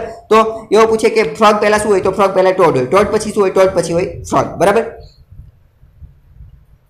બીજો મહત્વનો આર્ટિકલ જોઈએ તો રિસર્ચર એટલે કે સંશોધકો દ્વારા એવું પતો લગાવવામાં આવેલો છે કે ક્લાઉડ કોમ્પ્યુટિંગનો ઉપયોગ કરી અને ફ્લડ એટલે કે પૂર કઈ રીતે અટકાવવું એ જાણી શકાશે. આ ફ્લડ માટે, પૂર માટેનું મેપિંગ કરવામાં આવશે. એક એવો મેપ બનાવવામાં આવશે જેના અંતર્ગત આપણને ભવિષ્યમાં પહેલા તે વોર્નિંગ મળી જશે કે આ તારીખે ફૂડ આવશે. રિયલ ટાઈમ મેપિંગ દ્વારા આ એક પ્રકારનું એવું ટૂલ છે કે જેના દ્વારા આપણે પૂર જે છે એ અટકાવી શકીશું. અહીંયા તમે જોઈ શકો છો કે કેરલાની ટીમ જે છે એને આ એનાલિસિસ કરેલું હતું. 2015નો જે નકશો હતો, 2015નું સ્ટડી કરી અને એમને કહી દીધેલું હતું કે 2018 સુધીમાં આ બધી જગ્યાએ પૂર આવી જશે અને આ બધી વસ્તુ જે છે એ ડૂબાઈ જશે ક્લાઉડ કોમ્પ્યુટિંગનો એ બધાનો ઉપયોગ કરીને. સેટેલાઇટ ડેટાનો પણ ઉપયોગ કરેલો, કમ્પ્યુટિંગનો પ્લેટફોર્મનો પણ ઉપયોગ કરેલો, અને આ જે છે એ આખે આખું રિયલ ટાઈમ ડેટા પ્રોવાઈડ કરે છે. એટલે આ એક રીતે સારી વસ્તુ કહેવાય. તો ફ્લડ મેનેજમેન્ટ માટે આ અતિ મહત્વનો ટોપિક છે. એડમિનિસ્ટ્રેટિવ પોઈન્ટ ઓફ વ્યૂથી અતિ મહત્વનો ટોપિક હતો. આની પહેલા પણ મહારાષ્ટ્રની અંદર, મુંબઈની અંદર આઈફ્લો નામની એક સિસ્ટમ લોન્ચ કરવામાં આવી હતી. આઈફ્લો શું કરે છે? તો કે ક્યારેય પણ પૂર આવવાનું હોય મહારાષ્ટ્રની અંદર તો એની માટેની વોર્નિંગ આપી દે છે, અર્લી વોર્નિંગ. પહેલા જ આપણને ચેતવણી આપી દે કે પૂર આવશે. તો આઈફ્લો એ મુંબઈની અંદર, મહારાષ્ટ્રમાં ચાલુ છે, એ તમને ખબર હોય છે. બીજો મહત્વનો આર્ટિકલ જોઈએ તો આપણે ભારત દ્વારા એવો પ્લાન, એવી યોજના રજૂ કરવામાં આવી છે કે ભારતની અંદર જો કોઈ પણ વિદેશની કંપની આવી અને ઇલેક્ટ્રિક વ્હીકલ માટેની બેટરીનું મેન્યુફેક્ચરિંગ કરશે તો ભારત એને $4.6 બિલિયન પૈસા આપશે. એની માટેનું એટલું ઇન્સેન્ટિવ આવશે, એટલા પૈસા એને આપશે, એને એટલી હેલ્પ કરશે. બરાબર? જો એ ભારતની અંદર આવી અને ઇલેક્ટ્રિક વ્હીકલ માટેની બેટરીનું મેન્યુફેક્ચરિંગ કરશે તો ભારતે આવું શા માટે કરેલું? એવું કરવા પાછળનું કારણ એ છે કે ભારતની અંદર બેટરીનું ઉત્પાદન થઈ શકે, અને આના કારણે જો બેટરીનું ઉત્પાદન થશે તો વધારે ઇલેક્ટ્રિક વાહનો વેચાશે, અને વધારે ઇલેક્ટ્રિક વાહનો વેચાશે તો ક્રૂડ ઓઇલ ઉપર આપણી જે ડિપેન્ડન્સ, એની ઉપર આપણે જે નિર્ભર જે છે એ નિર્ભરતા આપણી ઘટશે અને આપણે આત્મનિર્ભર બનીશું. તો 4.6 બિલિયનનું ઇન્સેન્ટિવ આપવાની ભારતે જાહેરાત કરેલી છે. જો ભારતની અંદર કંપની સેટ કરવામાં આવશે તો ઇલેક્ટ્રિક વ્હીકલ જે છે એને કટ કરવા માટે એ તમને ખબર હોવી જોઈએ. નીતિ આયોગે એક રિપોર્ટ લોન્ચ કરેલો હતો. એ રિપોર્ટની અંદર એમને એવું કીધેલું હતું કે જો 2030 સુધીમાં બધા લોકો જે છે વ્યવસ્થિત રીતે ઇલેક્ટ્રિક વ્હીકલ વાપરવાનું શરૂ કરી દે અને આખા દેશની અંદર એને વ્યવસ્થિત વાઇડલી એડોપ્ટ કરવામાં આવે તો $40 બિલિયન જે છે એનું આપણે ઇમ્પોર્ટ બિલ આપણું ઓછું થઈ જાય. $40 બિલિયન આપણને ઓછો ખર્ચો આવે. આપણે જે વિદેશમાંથી ક્રૂડ ઓઇલ મંગાવી છે એ ન મંગાવવું પડે જો આ ઇલેક્ટ્રિક વ્હીકલ વાપર્યું તો.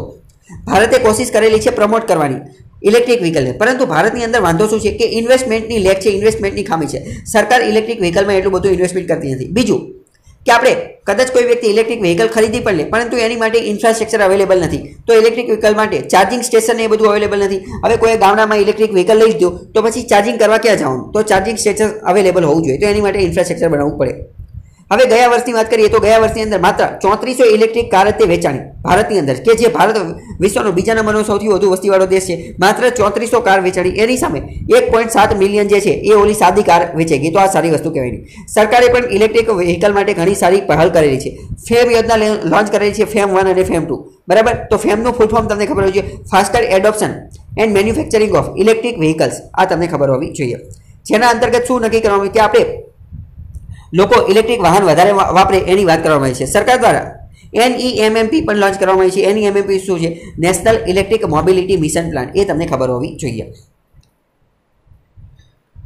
બીજો મહત્વનો આર્ટિકલ જોઈએ તો ગુજરાતે હવે ફાઇનલી નક્કી કરી નાખેલું છે કે હવે કોવિડની મહામારીની વચ્ચે આપણે ગરબા રમવામાં આવશે નહીં, ગરબા મહોત્સવને એ બધું થશે નહીં. તો એક રીતે દુઃખીનો માહોલ જોવા મળે છે કે ઘણા બધા ગરબા પ્રેમી જે છે એ દુઃખી થઈ ગયેલા છે. બીજો મહત્વનું જોઈએ તો ઓડિશાની અંદર એક વ્યક્તિ જે છે એ COVID-19ની ખોટી વેક્સિન વેચતો હતો. તો આ એક રીતે આપણે જોઈ શકીએ છીએ કે લોકોની અંદર, પબ્લિકની અંદર અવેરનેસ, જાગૃતિ ફેલાવવાની જરૂર છે. ઓડિશાનો એક વ્યક્તિ પકડાઈ ગયો. બરાબર? કેમ? કારણ કે ખોટી રીતે આ કોરોનાની વેક્સિન વેચતો હતો. હજી વેક્સિન વ્યવસ્થિત એટલી બધી બની નથી તો એને વેચવાનું ચાલુ કરી દીધું. એટલે ફ્રોડ કરવાવાળા તો ગમે ત્યાંથી ફ્રોડ કરી લે છે. આને અટકાવવું જોઈએ. બીજો મહત્વનો આર્ટિકલ જોઈએ તો 2016ની અંદર ભારતની અંદર એક કમિટી બનાવવામાં આવી હતી. મિનિસ્ટ્રી ઓફ કલ્ચર, સંસ્કૃતિ મંત્રાલયે એક કમિટી બનાવેલી હતી. એ કમિટી શેની માટે હતી? તો કે ભારતના ઇતિહાસ વિશે સ્ટડી કરવા માટે, ભારતની સંસ્કૃતિ વિશે સ્ટડી કરવા માટે, સિંધુ ખીણને બીજી બધી વિશે સ્ટડી કરવા માટે, અને એ સ્ટડી કરવાનું હતું કે ઓરિજિન ઓફ ઇન્ડિયન કલ્ચર, ભારતની જે સંસ્કૃતિ, ભારતના સંસ્કૃતિનો ઉદ્ભવ, એનું ઓરિજિનલ શું છે એને સ્ટડી કરવાનું હતું. 2016માં કમિટી બનાવી હતી, 4 વર્ષ થઈ ગયા, 2020 થઈ ગયું, તેમ છતાં પણ હજી એને પોતાનો રિપોર્ટ જે છે એ સબમિટ કરેલો નથી. એમાં એ ફેલ થઈ ગઈ છે. તો હવે એવું માનવામાં આવે છે કે કદાચ એને એ કમિટી ફરીથી બનાવવામાં આવશે. 2016માં બની હતી. કેની માટે? હોલિસ્ટિક સ્ટડી, એટલે કે સંપૂર્ણપણે ચારે બાજુથી, હોલિસ્ટિક એટલે કે ચારે બાજુથી બધી રીતે સ્ટડી કરવાની. Origin, evolution of Indian culture, ભારતની સંસ્કૃતિનું કઈ રીતે ઇવોલ્યુશન થયું, કઈ રીતે ઓરિજિન થયું, 12,000 વર્ષ જૂનો ઇતિહાસ વિશે વાત કરવાની હતી, પરંતુ આ રિપોર્ટ હજી આપેલો નથી. એન્શિયન્ટ હિસ્ટ્રી માટેની આ જે કમિટી જે છે સેટ કરી નાખવામાં આવી હતી, એની અંદર મેમ્બરે એ બધું પણ નક્કી કરવામાં આવ્યું હતું, પરંતુ હજી આ રિપોર્ટ આપેલો નથી. હોલિસ્ટિક સ્ટડી કરવાની હતી 12,000 વર્ષ જૂનો, અને એને અત્યાર સાથે પણ સરખાવવાની હતી. આ તમને ખબર હોય છે. Represented all aspect of Indian history, ભારતના ઇતિહાસ વિશે તમામ પ્રકારના પાસાને વિચારવાનું હતું. બુદ્ધિસ્ટ, જૈન, મુઘલ હિસ્ટ્રી, હિન્દુ, આ બધા વિશે ધ્યાનમાં રાખી અને રિપોર્ટ તૈયાર કરવાનો હતો, પરંતુ આ હજી લેક ઓફ ડાયવર્સિટી આસ્કિંગ, તો આ કંઈ થયેલું નથી. બીજો આનો ઘણા બધા લોકો વિરોધ પણ કરી રહ્યા છે કે આ કમિટી બનાવવામાં આવી, તો કમિટીની અંદર દક્ષિણ ભારતના તો કોઈ સભ્યને લેવામાં જ આવેલા નથી, તમિલ સ્કોલરને એની અંદરથી દૂર રાખવામાં આવેલા છે, તો આ સારું કહેવાય નહીં. વડાપ્રધાન મોદીને પત્ર લખીને એવું જાણવામાં આવેલું છે કે આ કમિટીની ફરીથી રચના કરો, એમાં સાઉથ ઇન્ડિયા, દક્ષિણ ભારતના લોકો જે છે, અને ખાસ કરીને તમિલનાડુના લોકો, એને પણ એની અંદર પ્રતિનિધિત્વ આપો, જેના કારણે સારી એવી ખબર પડે. બીજો મહત્વનો આર્ટિકલ જોઈએ જે રાજસ્થાન સાથે સંબંધિત છે.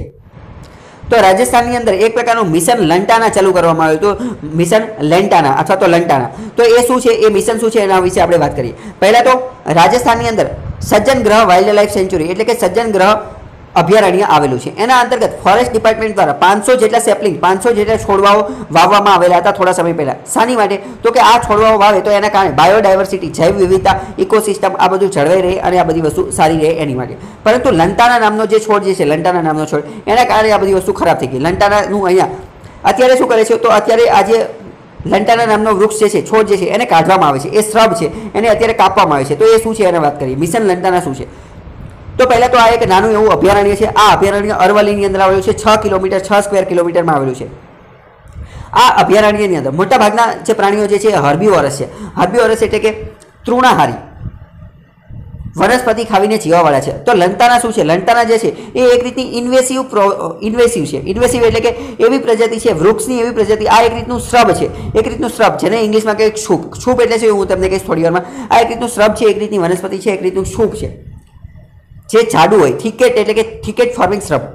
આ એક રીતની ઇન્વેસિવ સ્પીસીસ છે. ઇન્વેસિવ સ્પીસીસનો મતલબ શું થાય? ઇન્વેસિવ એટલે કે એવી પ્રજાતિ કે જે કોઈ જગ્યાએ આવી જાય તો એના કારણે એની આજુબાજુમાં જે બીજી વનસ્પતિ હોય એને ન ઉગવા દે. જેવી રીતે ઘાસ, નિંદણ જે છે, તમને ખ્યાલ હશે કે ખેતી કરતા હોય ખેડૂત, તો એ આજુબાજુ નિંદણ ઉગી જાય, ઘાસ ઉગી જાય, તો એના કારણે શું થાય? એ લોકો વ્યવસ્થિત ખેતી કરી શકે નહીં. તો લંટાના જે છે એ એક રીતની ઇન્વેસિવ સ્પીસીસ છે કે એ એકવાર ઉગી જાય તો એની આજુબાજુ જે બીજી ઉગતી હોય એને ઉગવા દે નહીં. બરાબર? અને આ જે લંટાના જે છે એ ઉગી જાય અને તો એ ખૂબ મોટી થઈ જાય છે શ્રબ તરીકે, શુભ તરીકે. તો એના કારણે નેચરલ લાઇટ, કુદરતી પ્રકાશ, સૂર્યપ્રકાશ નીચે સુધી પહોંચી શકતો નથી. ન્યુટ્રિશનલ ફ્લોરા અને ફોના, પોષક તત્વોને એ બધી વસ્તુ પણ મળી શકતી નથી. હવે જો લંટાનાનો ફોટો તમે જોઈ શકો છો, આવી રીતના ફૂલને આવું બધું થાય, આવી વનસ્પતિ છે. તો આ એક રીતની શું છે? ઇન્વેસિવ છે. એ યાદ રાખજો. કેમ? કારણ કે વિધાનવાળા વાક્યમાં ડાયરેક્ટ પૂછે છે કે લંટાના એ ઇન્વેસિવ છે કે નહીં, તો હા, ઇન્વેસિવ છે. અત્યારે આ રાજસ્થાનની અંદર એક એવો પ્રોજેક્ટ ચલાવવામાં આવેલો છે કે જેના અંતર્ગત આ જે લંટાના બસીસ, લંટાનાની બસીસ એટલે કે ઝાડીઓ જે ઇન્વેસિવ છે, ઇન્વેસિવ, એને અપરૂટ કરવાની છે કે એટલે કે એને તોડીને કાઢી નાખવાની છે. કેમ? કારણ કે એ એક રીતે નુકસાન કરે છે, અન્ય વનસ્પતિઓને નુકસાન કરે છે, પ્રાણીઓને પણ નુકસાન કરે છે, સૂર્યપ્રકાશને આવવા દેતી નથી એટલે નુકસાન કરે છે. એક રીતની ઇન્વેસિવ સ્પીસીસ છે, એટલે એને કાઢવાનું કાર્ય કરવાનું વોલેન્ટિયર્સ, સ્વયંસેવકો જે છે એ એને કાઢવાનું કાર્ય કરે છે. જો કાઢી નાખવામાં આવશે તો ઇકોલોજીકલને રિસ્ટોર કરવામાં મદદ થશે. ગ્રાસલેન્ડ એટલે કે ઘાસના મેદાનો ઉગશે, ઘાસના મેદાનોમાં ઘણો વધારો થશે. સેવ્ડ બાયોડાયવર્સિટી, જૈવ વિવિધતાને બચાવવામાં મદદ કરશે. આ એક રીતનું કેમ્પેઇન ચલાવવામાં આવેલું હતું, જેના અંતર્ગત નેટિવ સ્પીસીસ એટલે કે ત્યાંની જે મૂળ વનસ્પતિ જે છે એને અહીંયા પ્લાન્ટ કરવાની, ત્યાં એનું વૃક્ષારોપણ કરવાનું. ત્યાંની જે નેટિવ સ્પીસીસ, મૂળભૂત ત્યાંની વનસ્પતિ છે તેને ત્યાં વૃક્ષ રોપવાના. પરંતુ આના કારણે શું થયું? જેવી રીતે એ રોપી તો એની આજુબાજુમાં ઇન્વેસિવ સ્પીસીસ આવી ગયા, અને ઇન્વેસિવ સ્પીસીસ આ નેટિવ સ્પીસીસ હતી એને ઉગવા દીધી નહીં, તો એના કારણે ઇન્વેસિવ સ્પીસીસ જે છે એને કાઢી નાખેલી. આની અંદર ઝેર પણ આવેલું છે, ટોક્સિક સબસ્ટન્સ આવેલું છે, જે પ્રાણીઓ માટે ખરાબ છે. Expansion stopped the natural growth of grass, ઘાસનો જે નેચરલ ગ્રોથ થતો હોય એ પણ અટકાવે છે. કોણ અટકાવે છે? આ શ્રબ. કયું શ્રબ? તો કે આ લંટાના સ્પીસીસ જે છે એ એને અટકાવે છે, કારણ કે ઇન્વેસિવ છે એટલે. શ્રબ એટલે શું? શ્રબ વિશે થોડી વાત કરીએ તો શ્રબને ગુજરાતીમાં કહે શુભ. શુભનો મતલબ શું થાય? તો શ્રબ જે છે એ જનરલી 6 થી 10 મીટર ઊંચું હોય, 6 થી 10 મીટર અથવા 20 થી 30 ફૂટ ઊંચું હોય. હવે જો ટ્રી એટલે કે વૃક્ષ, પ્લાન્ટ એટલે છોડ. આપણે પહેલા તો એક વસ્તુ સમજો, સીડ એટલે બીજ થાય. બીજ એટલે શું? આપણે જમીનની અંદર જેને ઉગાડીએ એને સીડ કહેવાય, એને બીજ કહેવાય. બીજ ધીમે ધીમે થોડું મોટું થાય અને થોડું મોટું થાય એટલે પ્લાન્ટ બને. પ્લાન્ટ એટલે છોડ, બરાબર. ધીમે ધીમે શું થાય? એ મોટું બને, પ્લાન્ટ બને. પછી એનાથી પણ મોટું થાય એટલે ટ્રી બને, એટલે વૃક્ષ બને. એટલે શું બને? એ વૃક્ષ બને. પરંતુ અમુક વૃક્ષ એવો હોય જે આ 10 મીટરથી ઊંચા થતા જ નથી, 10 મીટરથી વધારે ઊંચા થતા જ નથી. તો 10 મીટર જેટલા ઊંચા વૃક્ષ હોય એને શ્રબ કહેવામાં આવે. એને શું કહેવાય? શ્રબ કહેવામાં આવે. જે એકદમ નાના હોય એને શું કહેવાય? પ્લાન્ટ કહેવામાં આવે. જે ખૂબ મોટા હોય એને શું કહેવામાં આવે? ટ્રી કહેવાય, એટલે કે વૃક્ષ કહેવામાં આવે. તો આ તમને ખબર હોય છે. શ્રબ જે છે એ મોટા ભાગે આવા ગોળ દેખાતા હોય છે. આવી રીતે જે ગોળ વનસ્પતિ હોય, બરાબર, ગોળ આવી રીતે ડિઝાઇનરને બગીચામાં જોવા મળતી હોય, આ બધા શું હોય? આને કહેવાય શ્રુભ કહેવાય, બરાબર, અથવા શ્રબ કહેવાય, જેને ગુજરાતીમાં શુભ કહેવાય. બીજો મહત્વનો આર્ટિકલ જોઈએ તો આસામની અંદર નવો સિલેબસ લાવવામાં આવેલો છે. તો આ નવો સિલેબસ છે એના અંતર્ગત 11-12 જે ચોપડી જે છે એની અંદર વડાપ્રધાન નહેરુ, ઇન્દિરા ગાંધી, અમુક જે પોસ્ટ ઇન્ડિપેન્ડન્સ રિલેટેડ અમુક ચેપ્ટર હતા એને ઉડાડી દેવામાં આવે છે, ડિલીટ કરી દેવામાં આવે છે. તો આ એક રીતે સારી વસ્તુ છે એની. અહીંયા એક વર્ડ આપેલો છે સિલેબી. સિલેબીનો મતલબ શું થાય? તો સિલેબસનું બહુવચન આપેલું છે, એનું પ્લુરલ આપેલું છે. પ્રશ્ન પૂછે છે સિલેબસનું બહુવચન શું થાય? તો સિલેબસનું બહુવચન થાય સિલેબી, સિલેબી. અને એનો સ્પેલિંગ પણ યાદ રાખી લેજો, SYLLABI, બરાબર. તો આનો વિરોધ કરી રહ્યા છે આસામની અંદર. આસામના મુખ્યમંત્રી ચીફ મિનિસ્ટર છે સર્બાનંદ સોનોવાલ. તો એનો વિરોધ કરી રહ્યા છે, એવું કીધેલા છે કે રિટેન એટલે કે જાળવી રાખો. આ જે ચેપ્ટર જે છે એ બધાને જાળવી રાખો. કયા ચેપ્ટર ઉડાડી દીધા છે? તો ભારતના પ્રથમ પ્રાઇમ મિનિસ્ટર, પ્રથમ વડાપ્રધાન જવાહરલાલ નહેરુ રિલેટેડ અમુક ચેપ્ટર હતા એ ઉડાડી દીધેલા છે. પછી પ્રાઇમ મિનિસ્ટર જે ઇન્દિરા ગાંધીએ જે ગરીબી હટાવવાનું કેમ્પેઇન ચલાવેલું હતું એને કાઢી નાખેલા છે. એન્ટી શીખ રાયોટ થયેલા હતા 1964માં, એને કાઢી નાખેલા છે. અયોધ્યા વિવાદ માટેનું કાઢી નાખેલું છે. ગુજરાતની અંદર જે દંગા વિવાદ થયેલા હતા એને કાઢી નાખેલું છે. ગુજરાત રાયોટ્સ, મંડલ કમિશનની જે સિફારિશ હતી એ કાઢી, માઇનોરિટી એટલે લઘુમતી લોકોના શું અધિકારો છે, શું રાઇટ છે એ કાઢી નાખેલા છે. વિમન એમ્પાવરમેન્ટ, મહિલા સશક્તિકરણ માટેના ફર્સ્ટ 3 જનરલ ઇલેક્શન, ભારતની અંદર જે 1950 પછી જે પહેલા 3 જનરલ ઇલેક્શન થયેલા એ બધા વિશે વાત કરેલી છે. પ્રાઇમ મિનિસ્ટર અટલ બિહારી વાજપેયી વિશે, NDA ફેઝ વિશે વાત કરેલી છે. તો આ બધા ચેપ્ટર જે છે એ કાઢી નાખેલા છે. તો એ સારી વસ્તુ કહેવાય નહીં, આપણે એની સાથે છેડછાડ કરવી જોઈએ નહીં. તો એનો અસમની અંદર વિરોધ થઈ રહ્યો છે, બરાબર. બીજો મહત્વનો આર્ટિકલ જોઈએ તો એક લેક્ચર સિરીઝનું આયોજન કરવામાં આવ્યું છે. કોની માટે? તો કે mark centenary of discovery of Harappa civilisation. Harappa સિવિલાઇઝેશનની જે શોધ થયેલી હતી, હડપ્પા સંસ્કૃતિની જે ડિસ્કવરી શોધ થયેલી હતી એની સેન્ટેનરી છે. સેન્ટેનરીનો મતલબ શું થાય? સેન્ટેનરી એટલે કે એના 100 વર્ષ પૂરા થયા છે. પ્રશ્ન પૂછે છે સેન્ટેનરી એટલે 100 વર્ષ. હડપ્પાની જ્યારે ડિસ્કવરી થયેલી હતી એના 100 વર્ષ પૂરા થયા છે. તો એને માર્ક કરવા માટે, એને આપણે ઉજવવા માટે એક લેક્ચર સિરીઝ નું અમલ કરેલું છે, લેક્ચર સિરીઝ રાખેલી છે. આર્કિયોલોજીકલ પ્રોજેક્ટ એ બધું પણ બતાવવામાં આવશે. તો આ તમને ખબર છે. ભારતની અંદર મોહેજો-દડો અથવા ઇન્ડસ વેલી સિવિલાઇઝેશન એની ડિસ્કવરી થયેલી હતી એ ખૂબ જ મહત્વની હતી, વેરી ઇમ્પોર્ટન્ટ હતી. કેમ? કારણ કે એની પહેલાં એ શોધ થઈ એની પહેલાં આખું વિશ્વ જે છે એ ભારતને એક રીતે એવી રીતે જોતું ન હતું. India was country without history. ત્યારે ભારત એક રીતે ઇતિહાસ વગરનું દેશ હતું. પરંતુ જેવી આની શોધ થઈ પછી આખા વિશ્વને ખબર પડી કે ભારત ખૂબ જોરદાર વ્યક્તિ છે. અને એની પહેલાં એવું પણ માનવામાં આવતું હતું કે સિવિલાઇઝેશન, સંસ્કૃતિની શરૂઆત માત્ર અને માત્ર ઇજિપ્તમાં થયેલી છે. કારણ કે ઇજિપ્તની અંદર ઘણી બધી સંસ્કૃતિ, સિવિલાઇઝેશનનો વિકાસ થયેલો છે.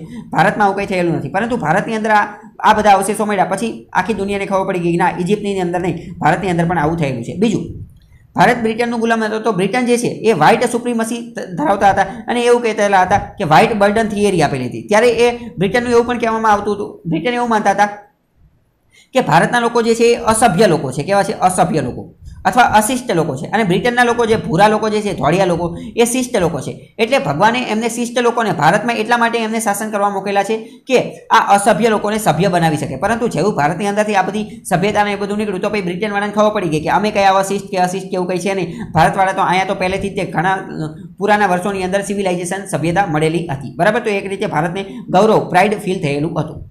ધીસ ડિસ્કવરી, આ ડિસ્કવરીથી આખા વિશ્વનું એટેન્શન ભારત તરફ આવેલું હતું અને ભારતની સંસ્કૃતિ, આર્ટ, કલ્ચર, સોસાયટી, પાસ્ટ, ઇતિહાસ આ બધા વિશે લોકો સ્ટડી કરવા માટે ઇન્ટરેસ્ટેડ થયેલા હતા, બરાબર. તો આ તમને ખબર હોવી જોઈએ. તો હવે આજ માટે આટલું રહેવા દઈએ. બાકી તમે આ બધી જગ્યાએ મારી સાથે જોડાઈ શકો છો. આ ઇન્સ્ટાગ્રામની અંદર સ્ટડી ચેનલને ફોલો કરી નાખશો તો તમને રોજે MCQ ને એ બધું મળી જશે. ટેલિગ્રામમાં સ્ટડી ચેનલ જોઈન કરી નાખશો તો PDF ની એ બધી વસ્તુ તમને મળી જશે, બરાબર. તો આ બધી જગ્યાએ તમે જોડાઈ શકો છો. બાકી તો આજ માટે આટલું રહેવા દઈએ. પરંતુ આ જે પ્રશ્ન જે છે, આ 5 પ્રશ્નના જવાબ તમારે કમેન્ટ બોક્સમાં આપવાના છે. પહેલો પ્રશ્ન કયો છે? પહેલો પ્રશ્ન છે કે સજ્જન ગ્રહ વાઇલ્ડ લાઇફ સેન્ચુરી અભયારણ્ય ક્યાં આવેલું છે? ફેમનું ફૂલ ફોર્મ શું છે અને એ કોની સાથે સંબંધિત છે? મહારાષ્ટ્રની અંદર ફ્લડ વોર્નિંગ માટે એક સિસ્ટમ બનાવવામાં આવેલી હતી, એ સિસ્ટમનું નામ શું છે? MPBNનો મતલબ શું થાય? CAG comptroller and auditor general, કે જે સરકારના રિપોર્ટનું ઓડિટ કરે છે, એ કયા આર્ટિકલમાં આપેલા છે? બરાબર, તો આજ માટે આટલું રહેવા દઈએ. બાકી કાલે મુલાકાત થશે. ત્યાં સુધી જોડાયેલા રહો સ્ટડી ટેલર ધ હાર્દિક સાથે.